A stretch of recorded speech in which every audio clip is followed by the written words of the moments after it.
विहि प्रजननं मे अस्तु दशवीरगुं सर्वगणगुं स्वस्तये आत्मसनि प्रजा सनि पशु सनि लोक शन्यभयसनि अग्निः प्रजां बहुलां मे करोत्वन्नं पयोरेतो अस्माशु दत्ता हरिः ओम्। चंद्रमा मनसूर्यात् चक्षुः सूर्यो अजायत श्रोत्रादश्च प्राणस्य मुखादग्निरजायत आरार्तिक्यं समर्पयामि श्रीमद्भागवत महापुराणाय नमो नमः। हरिः ओम्। द्यौः शान्तिरन्तरिक्षगुं शान्तिः पृथिवी शान्तिरापः शान्तिरोगदयः शान्तिः वनस्पतयः शान्तिर्विश्वे देवाः शान्तिब्रह्म शान्तिः सर्वगुं शान्तिः शान्तिरेव शान्तिः श्यामा शान्तिरेधि यतो यतः समीहसे ततो नो अभयं कुरु सन्नः कुरु प्रजाभ्यो भयन्नः पशुभ्यः सुशान्तिर्भवतु। आरर्तिक्यं जलेन शीतलीकरणं पुष्पै देवादिवन्दनम् आत्मादिवन्दनं मन्त्रपुष्पाञ्जलि। हरिः ओम्। जगनेन जगने भञ्जन्त देवस्तानि धर्माणि प्रथमान्यासन्नातेह नाकं महिमानः सजन्त चन्द्रपूर्वे शाद्याः सन्ति देवा। हरिः ओम्।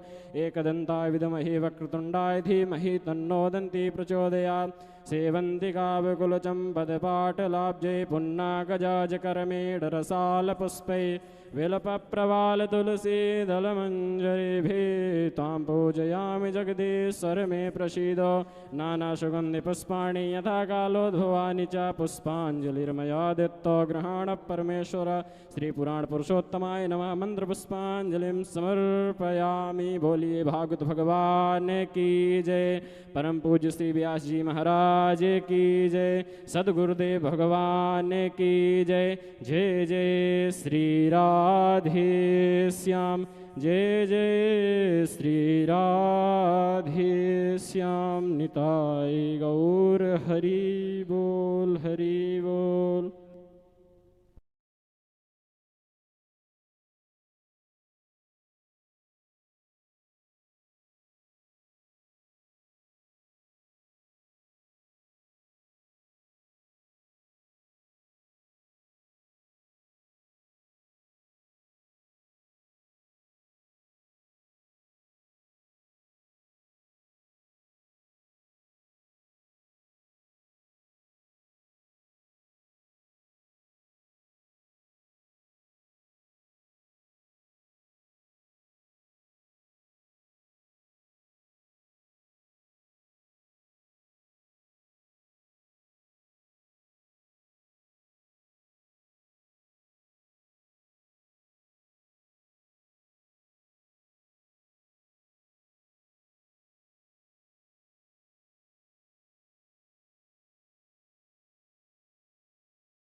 छटाया विस्फुर्जितं किमपि गोपवधूस्वदर्शी पूर्णानुरागरससागरसारमूर्ति श्रीराधिका मयि कदापि कृपां करोतु। अनर्पितचरिं चिरात् करुणयावतीर्णः कलौ समर्पयतोन्नतोज्ज्वलरसां स्वभक्तिश्रियम्। हरिः पुरटसुन्दरद्युतिकदम्बसन्दीपितः सदा हृदयकन्दरे स्फुरतु वस्वचीनन्दनः। वन्देऽहं श्रीगुरो श्रीयुतपदकमलं श्रीगुरुन् वैष्णवांश्च श्रीरूपं साग्रजातं सहगणरघुनाथान्वितं तं सजीवं साद्वैतं सावधूतं परिजनसहितं कृष्णचैतन्यदेवं श्रीराधाकृष्णपादान् सहगणललिता श्रीविशाखान्विताश्च। हरे कृष्णा कृष्णा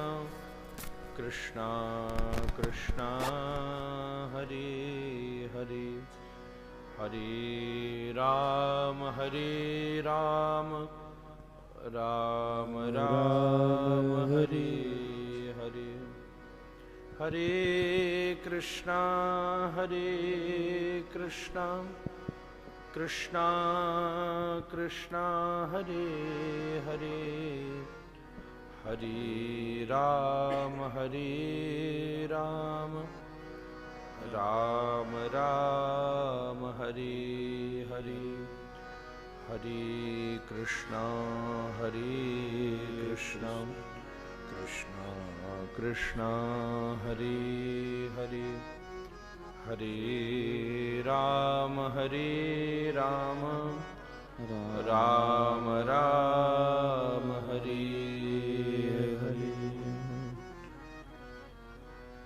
राधे गोविंदे राधे गोविंदे राधे गोविंदे राधे गोविंदे।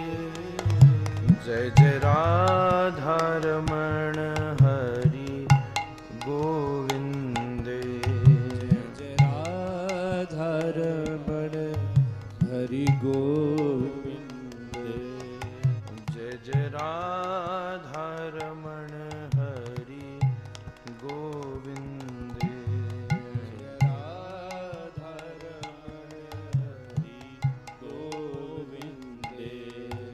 राधे गोविंदे राधे गोविंदे राधे गोविंदे राधे गोविंदे, राधे गोविंदे राधे गोविंदे, राधे गोविंदे राधे गोविंदे। जय जय राधारमण हरि गोविंदे, जय जय राधारमण हरि गोविंदे, जय जय राधारमण हरि गोविंदे।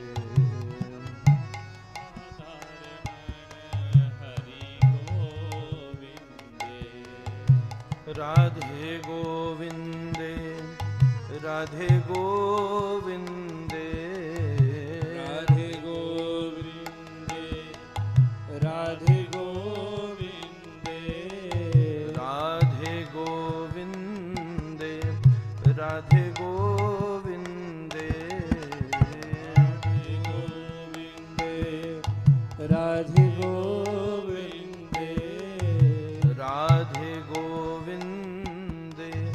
राधे गोविंदे, राधे गोविंदे राधे गोविंदे, राधे गोविंदे राधे गोविंदे, राधे गोविंदे राधे गोविंदे।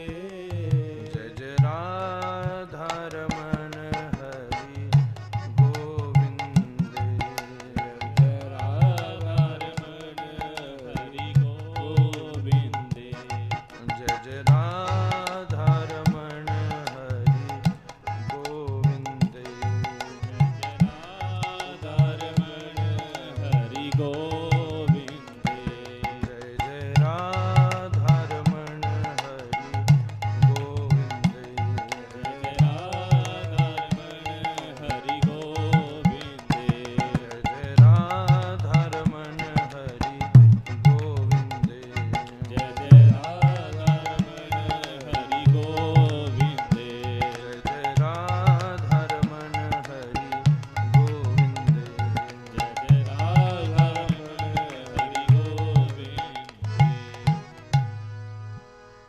जय राधा रमण हरि गोविंद। श्री राधा रमण लाल की जय जय श्री राधे निताई गौर हरि बोल। ठाकुर श्री राधा रमण जी की महती कृपा से आज वैष्णव वरिष्ठ संत शिरोमणि भक्ति के विशुद्ध स्वरूप और जिनके प्रथम तिरोभाव उत्सव के उपलक्ष्य में ये सत्संग संगोष्ठी का समीचीन समायोजन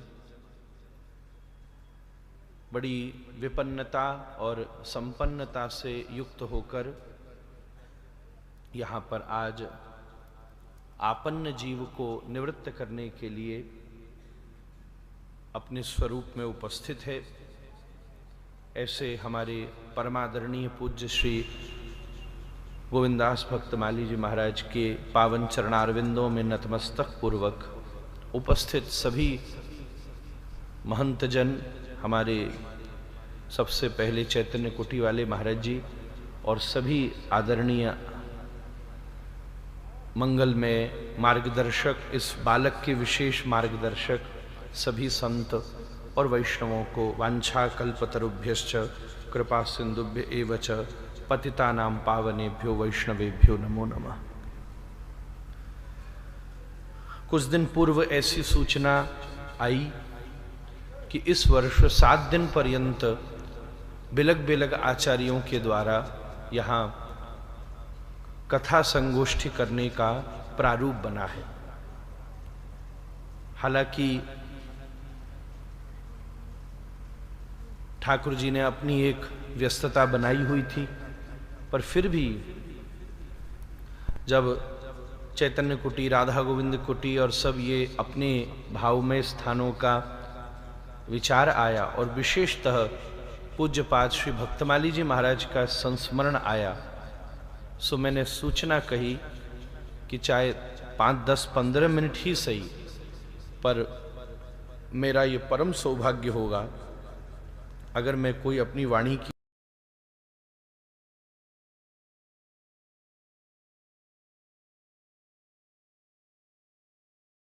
कोई विशेष अनुग्रह ही है।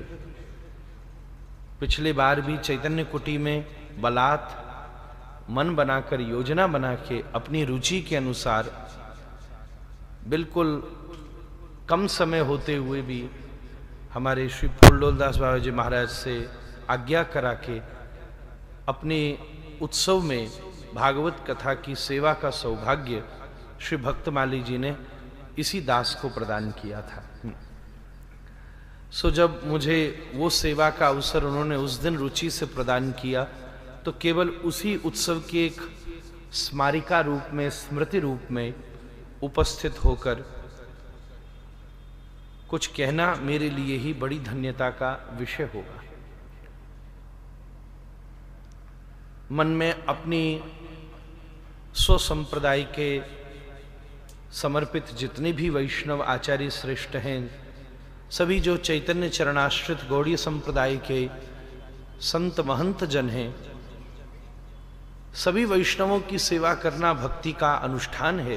पर दास गोस्वामी पाद ने मनः शिक्षा में जरा सा स्वजन कहकर जरा सा एक अंतर दिखा के जरा सी एक बात बिलक करने को कही है।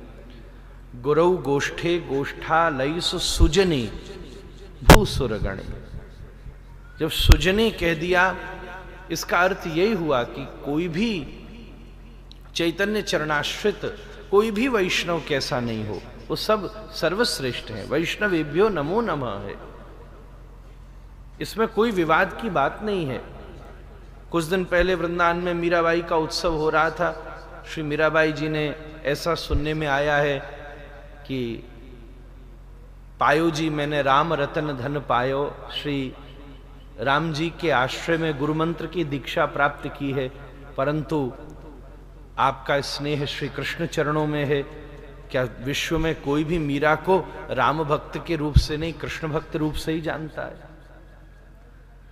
बाई जी का मिलन तो महाप्रभु जी से भी हुआ है। उन्होंने स्वयं अब तो हरि नाम लो लागी कहकर स्वयं कहा है। वैसे भी गौर सुंदर षडभुज जब होते हैं तो राम रूप कृष्ण रूप सबका ही प्राकट्य कर लेते हैं। उसमें भी जो श्री कृष्ण चरणाश्रित जीव हैं, कोई साख्य भावोपासक हैं, कोई दास्य भावोपासक हैं, कोई शुद्धाद्वैत हैं, कोई द्वैताद्वैत हैं, अलग अलग कोई शुद्ध द्वैत हैं, अलग अलग भेद मत मतांतरों से, जैसे एक बगीचे में विभिन्न प्रकार के पुष्प उसको समलंकृत करते हैं, जैसे एक माला में सफेद के साथ पीला फूल भी है, लाल फूल भी है, ऐसे ही ये जो भक्ति की बड़ी सुंदर बगीची है, इसमें विभिन्न भावों से समन्वित विभिन्न वैष्णव उसकी स्वरूपता को ही निखारते हैं।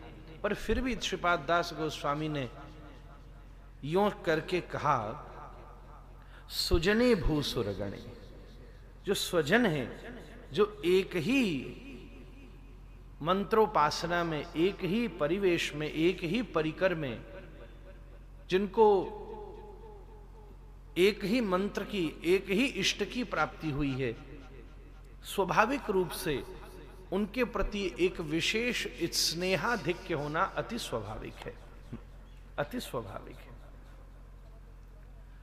सारे तीर्थ और धाम में श्रेष्ठ जन ही रहते हैं, पर कहीं दूसरी जगह पता चल जाए, अरे ये ब्रजवासी है, ये वृंदावनवासी है, उसके प्रति एक विशेष प्रकार का राग अनुराग बन जाता है।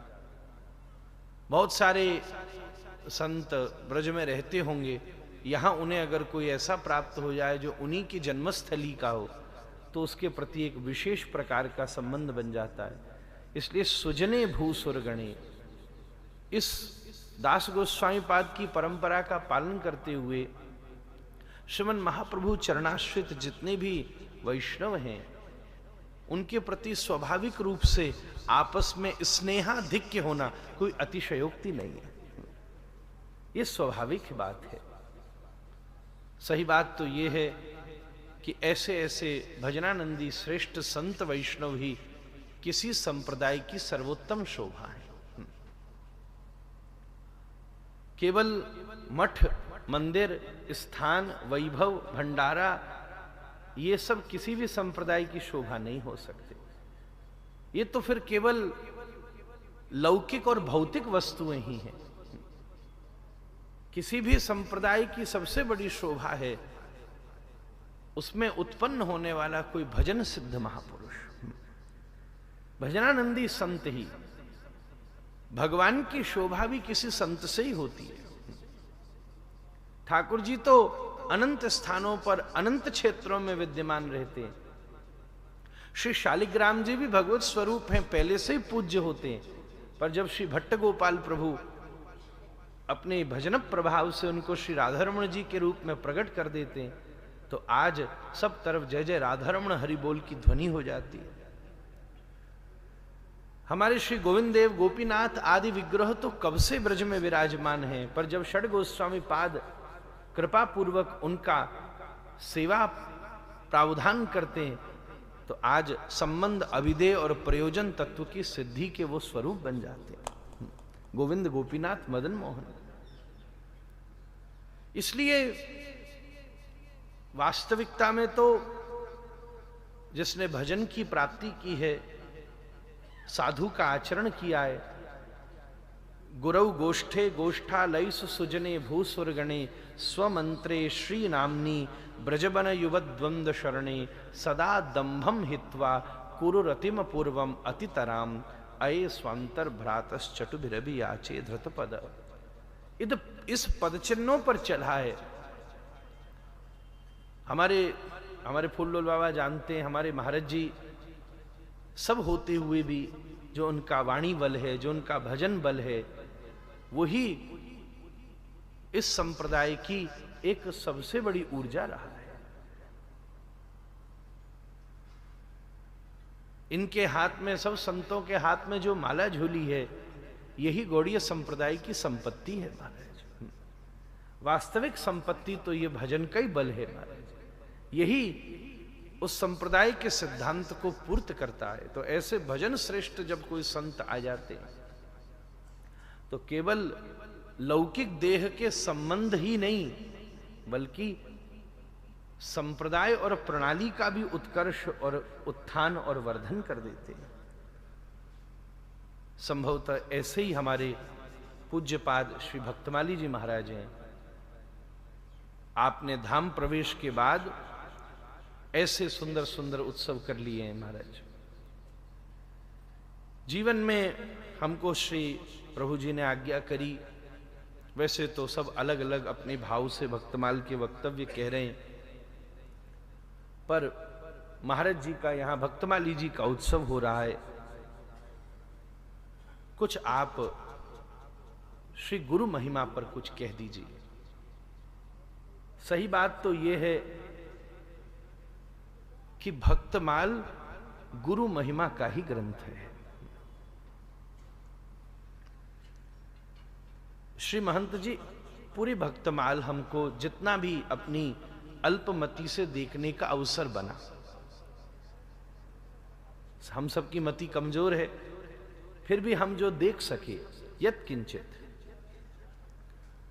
सही बात मैं बताऊं, जब थोड़ा बहुत यात्रा कथा से अवसर मिलता है महाराज जी, महंत जी, तो सबसे पहले तो अब एक बात है, जिसके घर के बगीचे में फूल खिल रहे हो वो दूसरे बगीचे में तो बाद में देखता है। तो पहले तो मेरी रुचि यही होती है कि मैं महाराज जी, बड़े महाराज जी की वाणी सुनूं, उसी को जितना अवलोकन कर लूं मेरा जीवन उसी में धन्य हो जाएगा। पहले तो वही सुनूं, फिर उसके बाद अगर कुछ अवसर बने तब कुछ इधर उधर और क्रम उपक्रम करने की का अवसर बनता है। थोड़ा बहुत जो अवसर बने रोज में, इच्छा होती है पहले उन्हीं की वाणी सुनी जाए। तो इस कारण से जो भी अल्पमति से हमको श्री भक्तमाल या भक्त चरित्र के जितने भी ग्रंथ उपलब्ध हैं, बिलग बिलग, पहले 4 खंडों में आता था, फिर लघु भी बनने लग गया, बाद में गीता प्रेस से भी निकलने लगा, अलग अलग कई सारे हैं। सारे भक्तमाल के क्रम में सबकी धुरी साधन अलग अलग है, साधन सबका एक सा नहीं। किसी भक्त के जीवन में धाम की प्रधानता है। वो भक्तमाल में इसलिए है क्योंकि उन्होंने धाम को प्रमुख रखा है। किसी भी स्थिति में, चाहे कैसा भी रोग हो गया हो, चाहे कैसी भी परिस्थिति हो गई हो, पर उन्होंने धाम का परित्याग नहीं किया।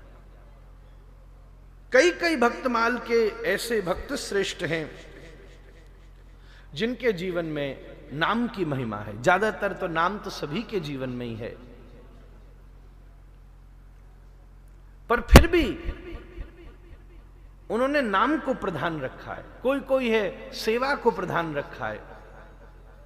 कहीं कहीं भक्तों की श्रेष्ठता भगवत स्वरूप की सेवा से प्रकाशित हुई है। हम अपने घर की बात कहें, विश्व भर में श्रीपाद श्री श्री गोपाल भट्ट गोस्वामी जी महाराज की जय जय क्यों है? क्योंकि आपके द्वारा भगवान के स्वरूप शालिग्राम जी की सेवा तो सभी करते हैं, पर शालिग्राम जी से श्री राधारमण जी प्रकट हो गए, इसलिए तो उनकी जय जयकार है। तो कहीं कहीं भगवत रूप, किसी भक्त के जीवन में रूप की प्रधानता है, भगवत स्वरूप सेवा की प्रधानता है, कहीं लीला की प्रधानता है, और अलग अलग सबकी अपनी भावना है। कहीं ग्रंथ की, कहीं कथा की, कहीं संत सेवा की प्रधानता है। कई कई ऐसे स्वयं श्री श्री भक्तमाल के अधिपति श्री श्री नाभाजी महाराज के जीवन में संत सेवा की कितनी बिलक प्रधानता है। कहीं कहीं ग्रंथ सेवा की प्रधानता है। हमारे श्री भक्तमाल जी के प्रथम टीकाकार श्री प्रियादास जी महाराज, उनके जीवन में ग्रंथ सेवा की तो प्रधानता है। आपको आज्ञा प्राप्त हुई सो आपने टीका लिखी, यही तो ग्रंथ सेवा है। इसलिए हम सब उनको धन्य धन्य होकर के स्मरण करते हुए अपने जीवन को कृत्य कृत्य कर रहे हैं। तो हमारी अल्पमति है, फिर भी हम आपसे निवेदन करें बिलक बिलक भक्तों ने बिलक बिलक भक्ति के परिवेश को धारण करके, किसी ने केवल बाह्य, किसी ने केवल अंतर और किसी ने केवल बाह्य अंतर, तीनों। भक्तमाल में तीनों ही चीजें, भक्ति के क्रम में तीनों ही चीजें हैं। श्रवण कीर्तन स्मरण केवल आंतरिक है, अर्चन करना बंदन करना ये बाह्य है। कई हैं जो बाह्य और अंतर दोनों ही हैं, उसमें बाह्य क्रिया भी है और आंतरिक क्रिया भी है। सबका बिलक बिलक साधन और साध्य सबने साधे हैं। किसी ने ग्रंथ, किसी ने नाम, किसी ने धाम, किसी ने संत सेवा, अनंत साधन भगवान ने कृपा पूर्वक दिए हैं। पर कोई भी हो महाराज, भक्तमाल में तो भगवान के अवतार प्रसंग भी हैं। तो महन जी महाराज, इसलिए केवल भक्तों की श्रेणी में क्या कहूं, अगर भगवान की भी कोई कथा उठा ली जाए, संत की भी कोई कथा उठा ली जाए, भक्त की भी कोई कथा उठा ली जाए। एक और बात है, किसी की रामोपासना है, किसी की कृष्णोपासना है, अब उसमें तो शंकराचार्य भगवान की भी कथा है, इसलिए कहीं कहीं अद्वैतवत की भी प्रधानता है, कहीं शंकरी मत की भी प्रधानता है, कोई शिवोपासक है तो उसमें तो भक्तों की श्रेणी में भगवती के भी उपासक हैं, सूर्योपासक भी हैं। तो सबके इष्ट बिलग बिलग हैं, सबकी संप्रदाय बिलग बिलग हैं, भगवान के स्वरूप बिलग बिलग हैं, साधन ग्रंथ बिलग बिलग हैं। पर एक चीज ऐसी है जो चाहे चरित्र भगवान का हो, चाहे चरित्र भक्त का हो, चाहे संप्रदाय के आचार्यों का हो, जो सब में एक सा है, और वो है उनके ऊपर हुई गुरु कृपा महाराज। श्री गुरु कृपा सभी, कोई भी भक्तमाल का ऐसा पात्र नहीं है, कोई भी भक्तमाल का ऐसा प्रसंग नहीं है, चाहे किसी ने नाम साधन किया हो, चाहे किसी ने धाम साधन किया हो, चाहे किसी ने ग्रंथ साधन किया हो, श्री नाभाजी महाराज ही तो आज्ञा दे रहे हैं कि जाके टीका करिए। हमारी राधा रमण जी की सेवा में लग रही श्री प्रियादास जी जो भंडारी की सेवा में उपस्थित थे, उस समय तो महन जी महाराज सारी जिम्मेदारी भंडारी के पास ही होती थी। चाहे ठाकुर जी का भोग हो, राग हो, सामग्री हो, श्रृंगार हो, सब परिपक्वता से वही संभालता था। और तब से लेके ये क्रम भी एक लंबे समय तक चला महन जी, कि श्री गोसाई जी की आज्ञा से जो गोस्वामी हैं वो तो सब गृहस्थ परंपरा के हैं, पर राधारमण जी में ये नियम बनाया हुआ कि भाई जो भंडारी है वो बैरागी ही होगा, क्योंकि ठाकुर जी की संपत्ति से विमुख वही रह सकता है जो बैरागी होगा। तो शुरू से यह प्रयास रहता था कि भंडारी के जो उपक्रम राधारमण जी की सेवा में इस तरफ बैठ करके संभाले, कोई बैरागी महात्मा ही बैठ करके संभाले, भोग राग सबका साधन उसी के पास हो। उस समय जब सामाजिक दृष्टि से सरकारी प्रतिबंधों से ये ट्रस्ट और ये सब नहीं चला करते थे, उस समय वही इन सब प्रबंधों को बड़ी व्यवस्थित रूप से संभाला करता था। ऐसी भगवत सेवा में बड़ी श्रेष्ठता से आपको गुरु आज्ञा ही तो प्राप्त हुई, तभी तो आपने ऐसी दिव्यता से ये बात करी है। एक चीज मुझे बताइए, यहां बैठा कौन सा ऐसा वैष्णव, कौन सा ऐसा संत, कौन सा ऐसा महंत, चाहे श्रोता के रूप में बैठा हो और चाहे मैं स्वयं आज आपकी कथा सेवा के लिए आया हूं, कौन सा ऐसा यहां जन नहीं होगा जिसके जीवन में आज जो भी है उसके पीछे गुरोर भजन विक्रमाद, सदगुरु की कृपा का। श्री रूप गोस्वामी पाद भक्त साम्र सिंधु में कह रहे हैं, ये गुरोर भजन विक्रमाद है, गुरु कृपा का ही भजन प्रभाव है। आज आप बुला के इस बालक को ऊपर बैठा के बुलवाने का प्रयास कर रहे हो, या मैं अपनी अल्पमति से यहां कुछ कहने का प्रयास कर रहा हूं, ये भी तो मेरे ऊपर मेरे श्री गुरु प्रभु की ही कृपा है। इसलिए चाहे श्री रामकृष्ण भी क्यों नहीं हो, जो स्वयं साक्षात जगत गुरु हैं वो भी जीवन में गुरु आश्रय स्वीकार कर रहे हैं। भक्ति भक्त भगवंत गुरु और चतुर नाम बपु एक। ये पंक्ति बड़ी विलक्षण है। नाम एक चार है, बपु एक है। जैसे किसी बालक को मां बुलाएगी तो बेटा कह के बुलाएगी, पुत्र बुलाएगा तो पिता कह करके बुलावेगा, नौकर बुलावेगा तो स्वामी कह करके बुलावेगा, स्वामी बुलावेगा तो नाम लेकर के बुलावेगा। चतुर नाम बपु एक। चार नाम हैं पर शरीर एक है। बस उसी प्रकार से एक ही देह को देखा जाए तो भक्ति भक्त भगवंत गुरु। एक संत बड़ी सुंदर बात कह रहे थे महन जी, जो 2-4 मिनट हमको सेवा करनी है हम कर ले में, कि जब बपु एक है, चार नाम हैं, तो कैसे हैं? श्री ठाकुर जी के चरण जो हैं वो चरण ही भक्त हैं महाराज। बपु एक, चतुर नाम बपु एक, शरीर एक है और चार नाम हैं। तो श्री राधारमण लाल जी के जो चरणारविंद हैं वो चरण हैं, और उन चरणों का जो आचरण करे वही तो भक्त है। तो सही बात तो यह है कि श्री ठाकुर जी के चरणारविंद ही भक्तों के स्वरूप है। फिर दूसरी बात कई बड़ी सुंदर, कि श्री ठाकुर जी की दृष्टि ही भक्ति है महाराज।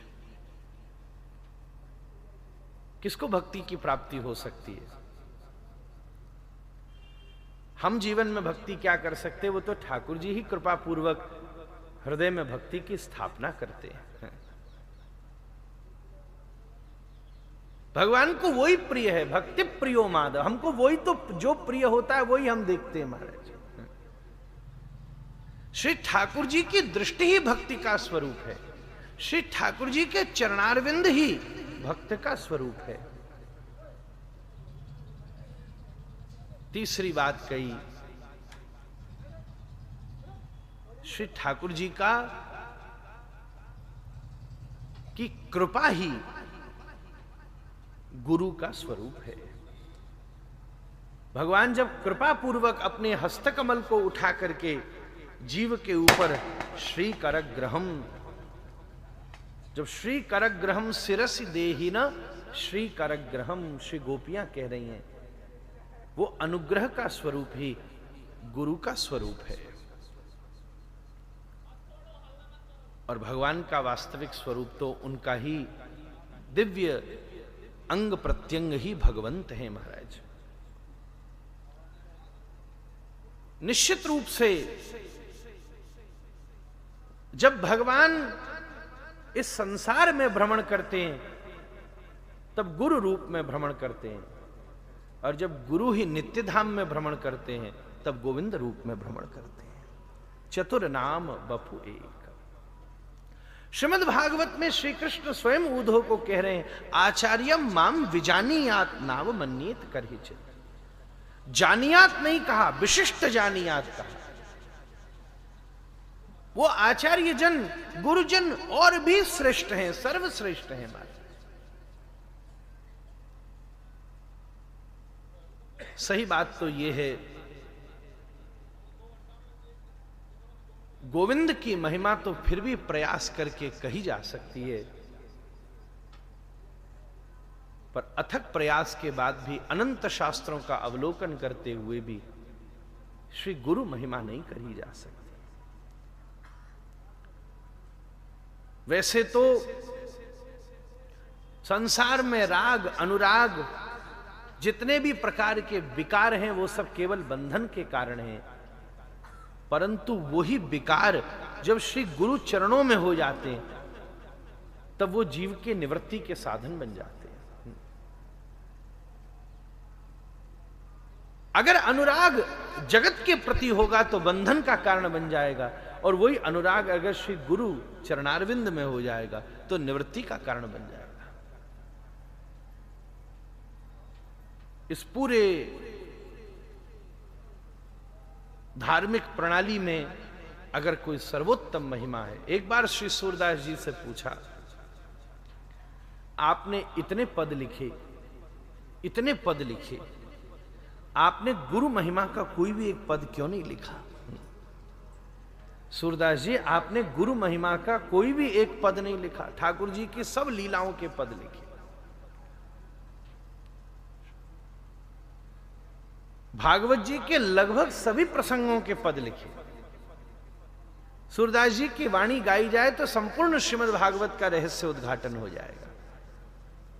और कई कई पद तो स्वयं श्याम सुंदर ने ही सूरदास जी के रूप में लिखे। सूर कहे श्याम सुनो। आपने गुरु महिमा का कोई पद अलग क्यों नहीं लिखा? तो सूरदास जी जवाब देते, अरे भैया, आपके समझने में भूल है, मैंने जितने पद लिखे वो गोविंद की महिमा में नहीं, गुरु की ही महिमा में लिखे। एक भी पद इसमें भगवान का पद नहीं है, ये प्रत्येक पद गुरु का ही पद है। आपको लग रहा है कि ये गोविंद महिमा के पद हैं, पर वास्तविकता में तो ये सारे पद गुरु महिमा के ही पद हैं महाराज। इसलिए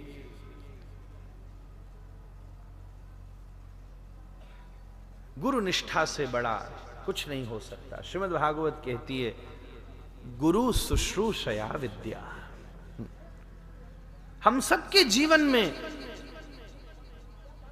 भजन के संबंध में जो भी प्राप्त हुआ है उस सब का प्रभाव श्री गुरु के द्वारा प्रदत्त की हुई विद्या का ही स्वरूप है। गुरोर भजन विक्रमाद। सही बात तो यह है, श्री ठाकुर जी अब प्रण ले लेते हैं। जब जीव के हृदय में भगवत प्राप्ति का संकल्प उदय होता है तब महंत जी भगवान भी इसका संकल्प करते हैं कि अब मैं उसे प्राप्त करूंगा, क्योंकि ये यथा माम प्रपद्यन्ते तांस तथैव भजाम्य हम। जो मेरा जैसे भजन करता है मैं उसका वैसे भी भजन करता हूं। जो भगवत प्राप्ति का संकल्प करता है भगवान भी उसको प्राप्त करने का संकल्प करते हैं। न मे भक्त्या प्रणश्यति। अब तो उसके ऊपर अनुग्रह होगा। बस इतनी सी बात है, क्योंकि हमारा विचार और हमारी स्थिति अस्थाई है, इस कारण से हमारे द्वारा किया गया संकल्प भी अस्थाई होता है। पर ईश्वर परम कृष्ण सच्चिदानंद विग्रह अनादिरादि गोविंद सर्व कारण कारणम, वो सार्वकालिक सार्वभौतिक इस ऐहिक ऐन्द्रिक जागतिक भौतिक बंधनों से विरन मुक्त विशुद्ध परमात्मा का स्वरूप है। इसलिए सर्वकाल सुखावह है। भगवान सदा स्थायी हैं, इसलिए उनके द्वारा किया गया संकल्प भी सदा स्थायी है। जैसे आज हम संकल्प करते हैं और फिर तिथि आने पर उसके लिए परिश्रम शुरू करते हैं। जैसे कोई संकल्प करे, हमारे महंत जी महाराज ने, हम लोगों ने कभी संकल्प किया कि भाई श्री वृंदावन में बढ़िया सुंदर चैतन्य महाप्रभु द्वार का निर्माण हो। संकल्प हुआ, अब संकल्प हो गया। अब धीरे धीरे जब समय आवेगा कोई विचार किया जाए कि भाई अगले वर्ष का उत्सव श्री भक्तमाली जी महाराज का ऐसा हो। संकल्प हो गया। अब जब उत्सव की तिथि आने वाली होगी तब उससे पूर्व उसके प्रति योजना तैयार होगी, पुरुषार्थ परिश्रम किया जाएगा, और जब तिथि आ जाएगी तब उसके लिए कृत्य किया जाएगा। यही तो विधा है। तो जैसे ही जीव ने संकल्प किया ऐसे ही भगवान ने संकल्प कर लिया। जिस क्षण जीव ने संकल्प किया कि अब मैं तन्मे मनः शिव संकल्पमस्तु, वेद की श्रुति कहती है, अब इस देह में केवल मैं लौकिक भौतिक जागतिक वस्तुओं को नहीं, केवल काम क्रोध लोभ मोह से मैं ही बंधन में नहीं रहूंगा, बल्कि शास्त्र के द्वारा प्रदत्त धर्म, अर्थ और इन काम से भी ऊपर उठ करके अब कैवल्य की प्राप्ति के लिए पुरुषार्थ करूंगा। और एक दिन वो भी आ जाएगा जब चतुर्विध पुरुषार्थों से निवृत्त होकर पंचम पुरुषार्थ प्रेम तत्व की प्राप्ति करके श्री राधारमण जी को रिझाने का प्रयास करूंगा। जिस क्षण जीव यह संकल्प करता है उस क्षण उसका भक्ति के साम्राज्य में प्रवेश होता है। जैसे कोई व्यक्ति भारत से धनोपार्जन करने के लिए परदेश जाता है, सही बात तो यह है, उसी प्रकार भजन का उपार्जन करने के लिए ही तो जीव को इस मनुष्य देह की प्राप्ति होती है।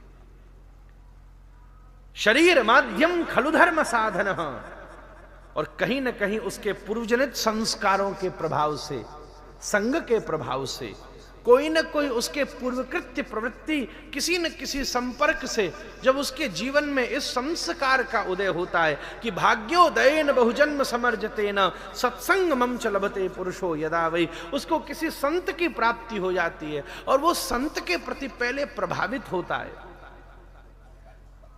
जब उसके प्रति प्रभावित कब होता है? जब उसको अपने जीवन में अभाव का अनुभव होता है।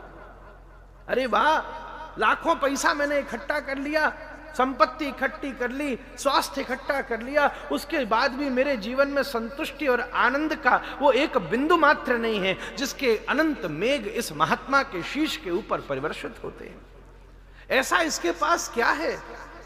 जीवन भर पुरुषार्थ करने के बाद भी मुझे वो सुख नहीं मिला। जिस क्षण अवधूत को यदु ने देखा तो सब छोड़ करके मोहन जी दौड़ पड़े उसके पीछे।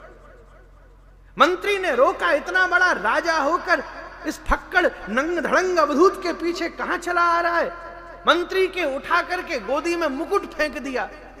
थोड़ी देर के लिए तू राज्य संभालियो, पत्नी को आभूषण उतार के दे दिए। मंत्री ने निंदा करी, कहा तुझ जैसा भावी सम्राट आर्यावर्त का, और वो नंग धड़ंग के पीछे भागे जा रहा है। तब उस समय यदु रुक करके अपने मंत्री को जवाब देते हैं कि हे मंत्री, मैंने सब कुछ जीवन में प्राप्त कर लिया, ऐसे भंडार मेरे पास हैं जिसकी कोई गणना भी नहीं कर सकता, पर उसके बाद भी मैंने जिस आनंद की और संतुष्टि की एक बिंदु जीवन में प्राप्त नहीं करी, उसके अनंत मेघ उस महात्मा के ऊपर परिवर्षित होते हैं। जब इस अभाव का अनुभव होता है तब जीवन में प्रभाव आता है, और उससे क्या होता है? चैतन्य चरितामृत कहती है, अभावेर होए स्वभावेर हानि, तब स्वभाव की हानि होती है। और व्यक्ति उस सत्संग मम च लभते पुरुषो यदा वै, उस सत्संग की संगति को करके उसके जीवन में यह भावना जागृत होती है कि तन में मनः शिव संकल्पमस्तु। जिस क्षण एक बालक जैसे शिक्षा के उपार्जन के लिए परिश्रम करता है, और जब शिक्षा प्राप्त हो जाती है तो धनोपार्जन के लिए परिश्रम करता है, और जब धन की भी प्राप्त हो जाता है तो संबंधोपार्जन के लिए, अब मेरा ब्याह हो जाए, अब बाल बच्चा हो जाए, इसके लिए उपक्रम करता है। इसी क्रम में चलते चलते किसी दिन संत मिल जाए तो भजनोपार्जन के लिए भी उपक्रम शुरू कर देता है। जिस क्षण जीव के मन में वो संकल्प पैदा होता है कि कभी न कभी, कब ऐसा देह, कब ऐसी भावना, कब ऐसी सिद्धि प्राप्त होगी कि कृष्ण प्राप्ति कर्म शाश्वत साधनम तद्वद अधुना। श्रीमद् भागवत जी कह रहे हैं, बहुत हमने कर लिया सूत गोस्वामी जी, बहुत कर लिया, बहुत यज्ञ कर लिए, इतने यज्ञ कर लिए, धूम्र मताम कर, हमारी बुद्धि धूमिल हो गई यज्ञ के धुआं को सूंघते सूंघते, सब हो गया। अब तो कोई ऐसा साधन बताइए जय जय कृष्ण प्राप्ति कर्म शाश्वत। हवाबाजी की बात नहीं, हाँ आंख बंद करो हाँ मिल जाएंगे, नहीं नहीं नहीं। वैसे ही बरहा पीडम नटवर बपु कर्णयो कर्णिकारम, उसी वेश में जब हाथ त्रिभंग मुद्रा को धारण करके और बंसी चंदन पूर्वक अपनी दिव्य मयूराकृत कुंडलों को कपोलों के ऊपर टकरा करके झंकृति को पैदा करके मन की चेतना को विदीर्ण कर देने वाले, जिनकी कृपा कटाक्ष भाजनम, ऐसे श्याम सुंदर की श्याम प्रभा प्रत्यक्ष रूप से कब प्रकट होगी? ऐसा कोई साधन बताओ। शौनक ने जब ये जिज्ञासा करी थी महन जी, तब इसका निवारण दशम स्कंद में हुआ था। शौनक ने पूछा था कृष्ण प्राप्ति कर्म शाश्वत साधनम तब वदाधुना, वो साधन सुनाओ जिससे साक्षात श्री कृष्ण की प्राप्ति हो जाए। तब कथा चलते चलते एक प्रसंग आया जब सुखदेव जी बोल पड़े, साक्षान मन्मथ मन्मथ, मनमथ मनमथ साक्षात भगवान, श्री गोपी गीत के बाद में का श्लोक है, साक्षान मनमथ मनमथ तब कृष्ण प्राप्ति कर्म शाश्वत साधनम तद्वदाद। तो जब जीव ये संकल्प करता है कि कृष्ण प्राप्ति कर्म शाश्वत हो जाए, तब भगवान भी इसका संकल्प करते हैं कि अब मैं, जब जब महाराज प्रबंध होगा, जब मैं महाराज साधुओं के संरक्षण के लिए और विनाशा यच दुष्कृताम, यही संकल्प करते हैं, मैं प्रकट होऊंगा। अब संकल्प की जब भगवान को पूर्ति करनी होती है, तब सब भगवान सबसे पहले उस पूर्ति के लिए पहला पुरुषार्थ क्या करते हैं कि अपनी ही परम शक्ति को उस जीव के पास गुरु बना करके भेज देते हैं महाराज। जिस क्षण भगवान संकल्प करते हैं, उस क्षण उस जीव को गुरु की प्राप्ति होती है, उस क्षण प्राप्ति हो जाती है। गुरोर भजन विक्रमात्। इसलिए सही बात तो यह है, बड़े से बड़े विद्वान को बिठा लीजिएगा तो शास्त्र की चर्चा कर सकता है, भगवत महिमा वर्षों तक कह सकता है, पर गुरु महिमा कहने में उसको भी अयोग्यता का ही अनुभव होता है। ब्रह्मांड का कोई ऐसा व्यक्ति नहीं है जो अपने गुरु के विषय में कहने बैठे तो उसको सदा अपूर्ति का ही अनुभव होगा। क्या कहा जाए उनकी वाणी के विषय में, क्या कहा जाए उनके गुण के विषय में।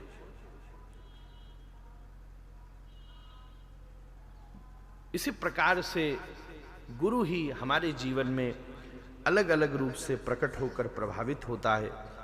समय का तो अभाव है, फिर भी गुरु महिमा का विषय है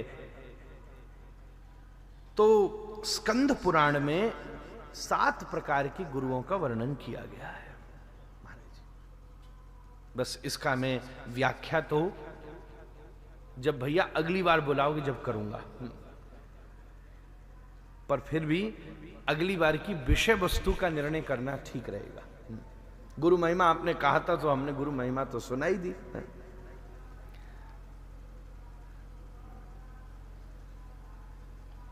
स्कंद पुराण में 7 प्रकार के गुरुओं का वर्णन किया गया है।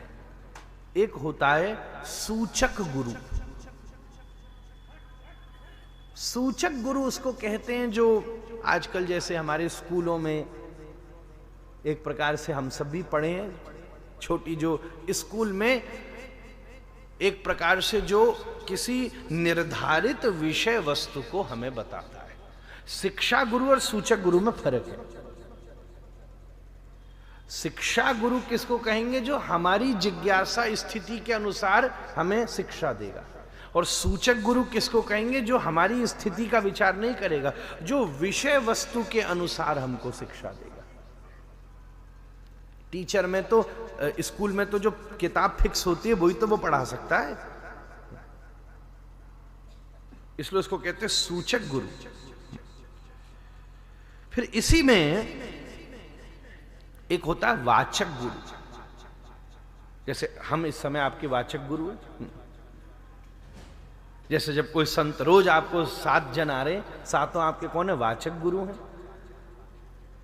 जब कोई बोले, भाषण दे, कोई भी व्यक्ति हो, कई बार तो महाराज जी आपने देखा होगा व्यास को श्रोता भी बड़ा अच्छा बोल जाता है, उसको ही आनंद आ जाता है। आपने देखा था, हम एक बार चैतन्य चरितामृत की कथा कर रहे थे, हमारे वो राधा कृष्ण जी महाराज ने आयोजित की, तो हमने बड़ा सुंदर चैतन्य महाप्रभु के प्राकट्य की लीला सुनाई। तो उन्होंने कथा में बना के बढ़िया सुंदर श्री चैतन्य महाप्रभु जी के प्राकट्य का भजन लिखा। वो गाने में बड़े निपुण है। ऐसा बढ़िया उन्होंने भजन गाया कि हमने उनसे कहा कि हमको कथा की आज की भेंट के रूप में आप ये भजन लिख के दे दीजिए, हम सुनावेंगे, हमको बड़ा आनंद आएगा। कहीं चैतन्य चरितामृत की कथा होती थी तो आरती गाने में बड़ी मुश्किल थी। कुछ जो आरती प्रसिद्ध हैं वो बंगला में है, तो जो बंगाली भाषा नहीं जानते उनको कैसे करें? तो फिर उन्होंने आरती लिख करके, बेटा याद है क्या लाइन थी आरती की? आरती गौर कृष्ण, ऐसा कुछ था, अभी हम भूल गया मैं।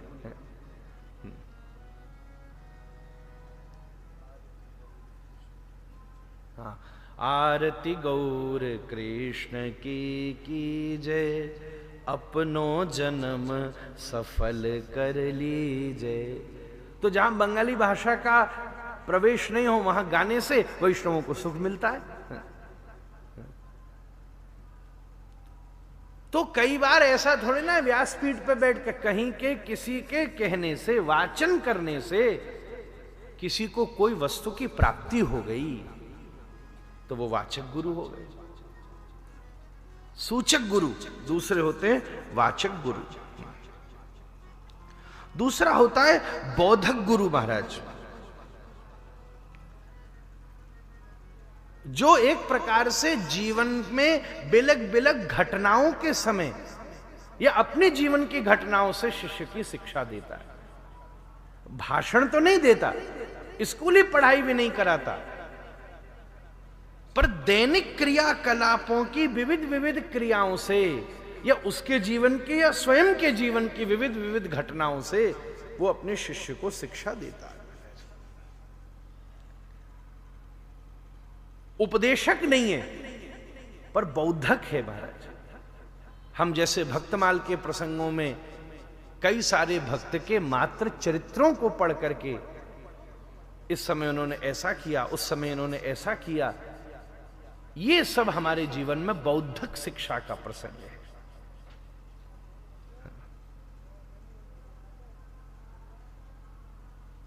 एक प्रकार से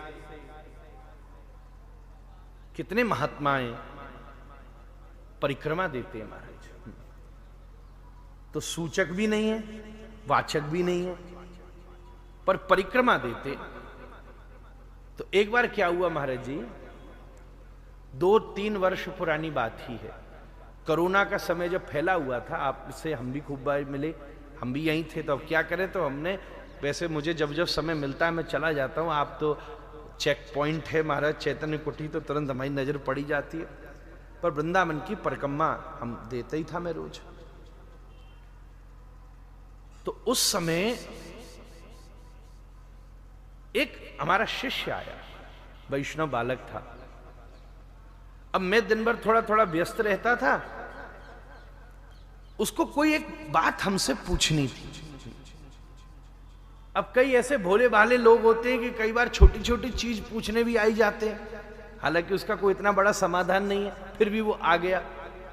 अब दिन भर घर बैठा रहा, मैं कई अपनी क्रमों में व्यस्त था, इधर उधर था। अब हम क्या बोले, आलसी आदमी है, पर उसको ये मालूम था कि परिक्रमा देने जाते हैं। अब परिक्रमा देने मेरे संग आ गया, संग संग पीछे चलने लगा।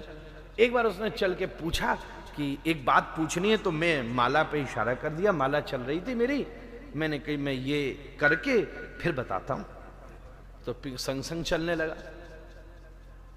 थोड़ी देर आगे माला पूरी हुई तो एक कोई किसी ने शास्त्र संबंधी जिज्ञासा कर ली, तो कथा शुरू हो गई, करते करते उस दिन की परिक्रमा हो गई।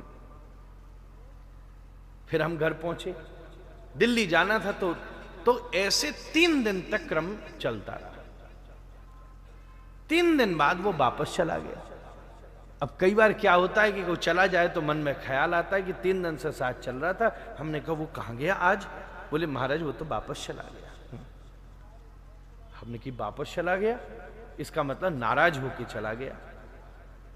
खैर हमको क्या झंझट, होता है नाराज तो हो जा, पर फिर भी मैंने कहा ये हमारी तरफ से चूक हुई है कि वो बालक 3 दिन आया, उसने प्रतीक्षा करी, तो ऐसे उसको वापस भेजना उचित नहीं है, गलती हुई है, ये सदाचार की बात नहीं है। तो उसको एक बार फोन मिलाओ, खोज खाज के उसको फोन मिला के हमने फोन किया, भैया हमको क्षमा करना, तुम 3 दिन आए, बार बार तुमने कोशिश करी पर हम तुमसे बातचीत नहीं कर सके, तुम नाराज होके तो नहीं गए, क्या बात है अब पूछ लो। बोले नहीं महाराज जी, नाराज होकर के नहीं गया। बोले फिर? बोले मुझे समाधान मिल गया। बोले समाधान कैसे मिल गया? बोले महाराज जी थोड़ा सा वो भोला, अति भोला बालक था, तो वो आया कि महाराज जी आपने मुझे कोविड के समय कहा था कि कम से कम रोज 64 माला एक आसन से बैठ के करना। मैं 3-4 महीने से कर रहा था। उससे मेरे पैरों में ऐसी तकलीफ कि मुझसे भजन हो ही ना। मैं माला करने बैठूं तो घोंटू दुखे, कमर दर्द करे। अब भजन में ध्यान दूं कि पैर पे ध्यान दूं, मन नहीं लगता था। तो मैं यही पूछने आया था कि महाराज जी करना क्या है? क्या मैं चलते फिरते घूमते भजन कर सकता हूं? तो आनंद ये हुआ कि 2-3 दिन आपसे बात तो हुई नहीं, पर 3 दिन आपके चक्कर में ऐसी वृंदावन की परिक्रमा दी कि सबरे पाम खुल गए मेरे महाराज, सबरे पाम खुल गए। अब आज बैठ के भजन किया तो बड़ी बढ़िया से आसन लगा और बढ़िया मन भी लगा, तो मेरा उपाय तो हो ही गया, तो मैं वापस चला गया। खैर मुझे उसकी घटना याद आ गई अचानक इतने समय के बाद में। इस प्रकार से जब कहीं कोई शिक्षा मिल जाए, हम सभी के जीवन में ऐसा हो, हमने भी कईयों से सीखी है, इस प्रकार कहीं कोई भी शिक्षा की प्राप्ति हो जाए। एक बार मैहर में हमारे महन जी थे, 5 मिनट के लिए गए और यात्रा करी होगी उन्होंने, जाने में 2.5 दिन और आने में 2.5 दिन। तो हमने इनको पूछा, इतना महाराज इतना परिश्रम करवी की क्या आवश्यकता है? तो आप बोले कि हमने केवल वचन दे दिया था, उसकी निर्वाह करना था। तो ये आचरण भी हमारे जीवन में गुरु के रूप में अवस्थित होता है कि कहीं 5 मिनट की उपस्थिति करनी हो पर उसके लिए भी इतने दिन 4 दिन की यात्रा करनी पड़ जाए। इसका मतलब भगवान अगर वाणी की सेवा स्वीकार करते हैं तो वचन को भी प्राण जाए पर वचन न जाए, गोस्वामी जी ने आज्ञा की। ये सब आचरण जो हमारे जीवन में होता है ये बौद्ध गुरु का होता है। उसी प्रकार से कुछ कुछ होते हैं निषिद्ध गुरु, स्कंद पुराण कहता है, जिनके जीवन में क्रमों को देखकर महन जी हम ये सीखते हैं कि ये नहीं करना चाहिए। क्या करना चाहिए ये तो बहुतों से शिक्षा मिलती है, पर कई बार कई लोगों से ऐसी शिक्षा मिलती है। एक व्यक्ति अपने जीवन में पूरे परिश्रम से धन के लिए लगा रहा, पर अंत में क्या हुआ? बड़ा भारी धनपति भी जब शव यात्रा में जा रहा था तो हाथ में एक ढेला नहीं ले जा सका। तो जो शव जाता है वो निषिद्ध गुरु ही होता है। हम तो ज्ञान गुदड़ी रहते हैं ना महाराज, तो हम सब तो रोज दर्शन सब करते ही रहे महाराज। जमुना किनारे वाले तो सब रोज ही दर्शन करें। किसी किसी के जीवन को देखकर यह शिक्षा मिलती है कि ऐसा जीवन नहीं बनाना है। न भाई अपने स्वास्थ्य की चिंता है न कुछ है, सब गड़बड़ हो गया मामला। बड़ा भारी साधन तो बनाया पर क्या किया जाए, बचा क्या बाद में।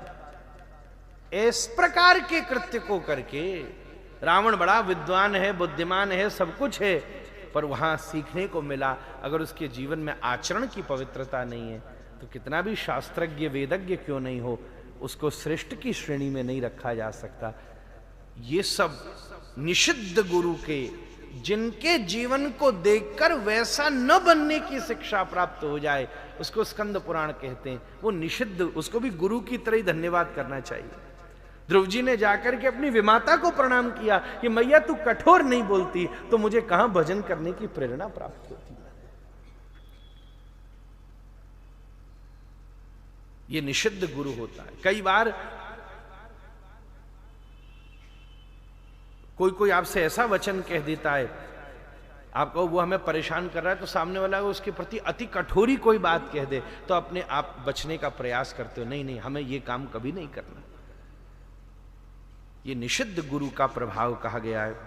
उसी प्रकार से एक गुरु होता है जो विहित गुरु है। विहित गुरु किसको कहते हैं?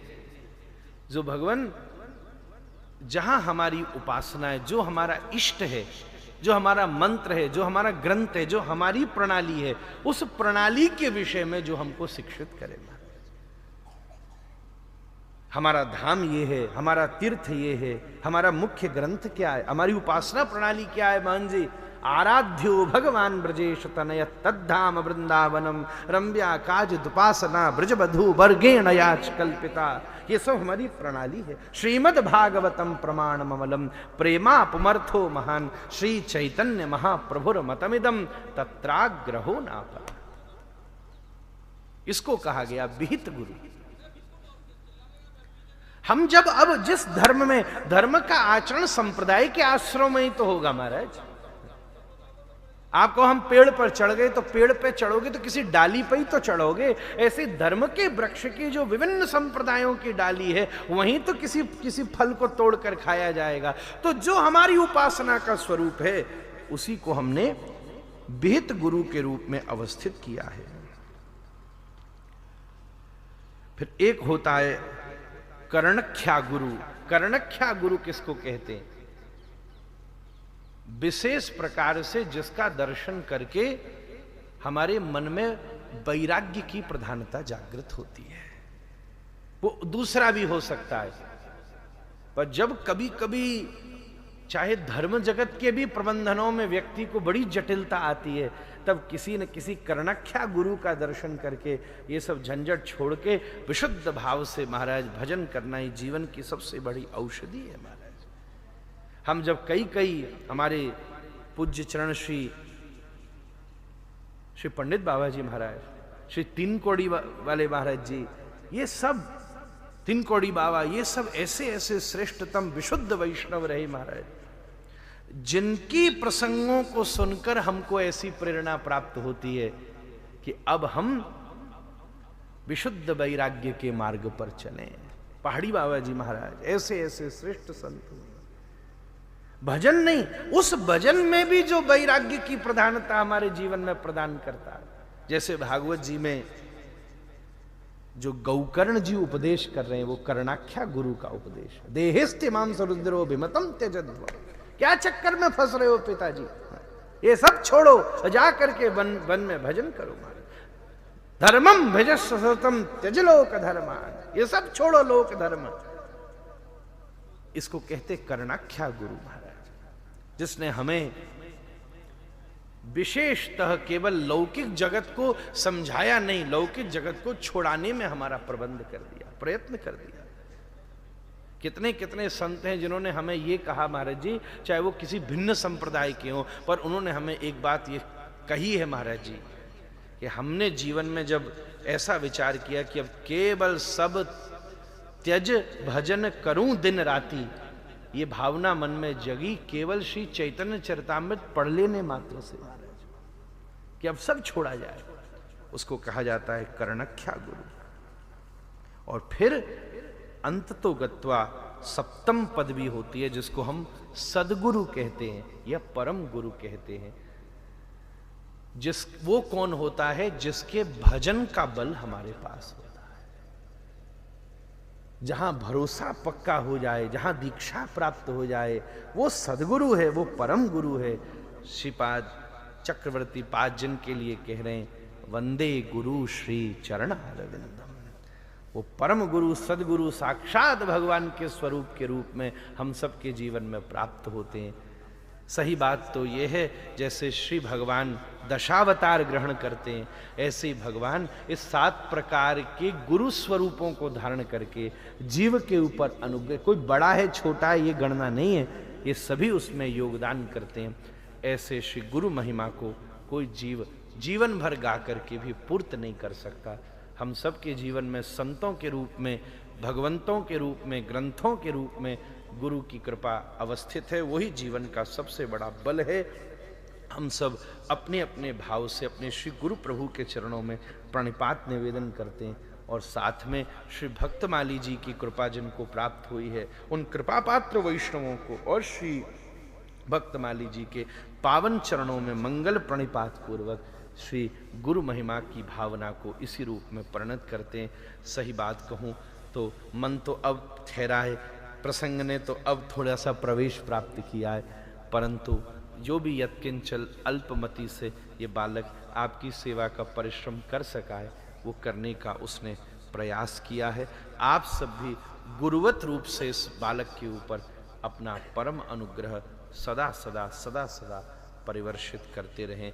श्री गुरुदेव भगवान की, श्री राधा रमण लाल की जय। जय श्री राधे, जय जय श्री राधे।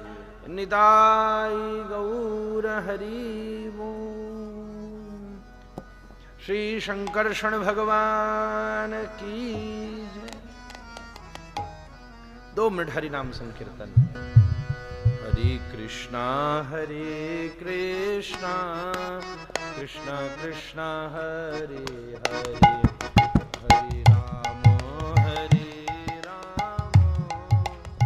राम राम हरे हरे। कृष्णा हरे कृष्णा, हरि बोल। हरे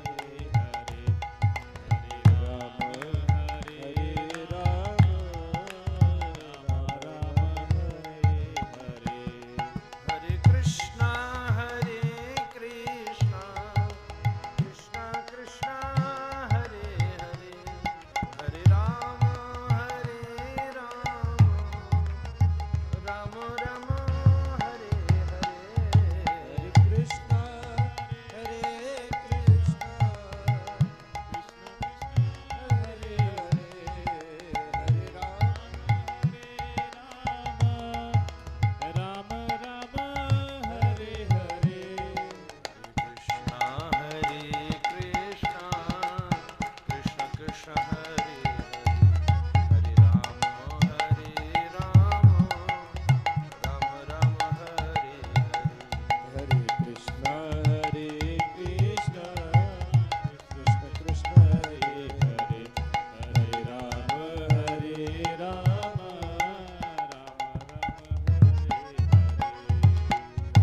श्री राधा रमण लाल की जय।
हरिः ओं नमो ब्रह्मण्डदेवाय गौब्राह्मणहिताय च जगद्धिताय कृष्णाय गोविन्दाय नमो नमः।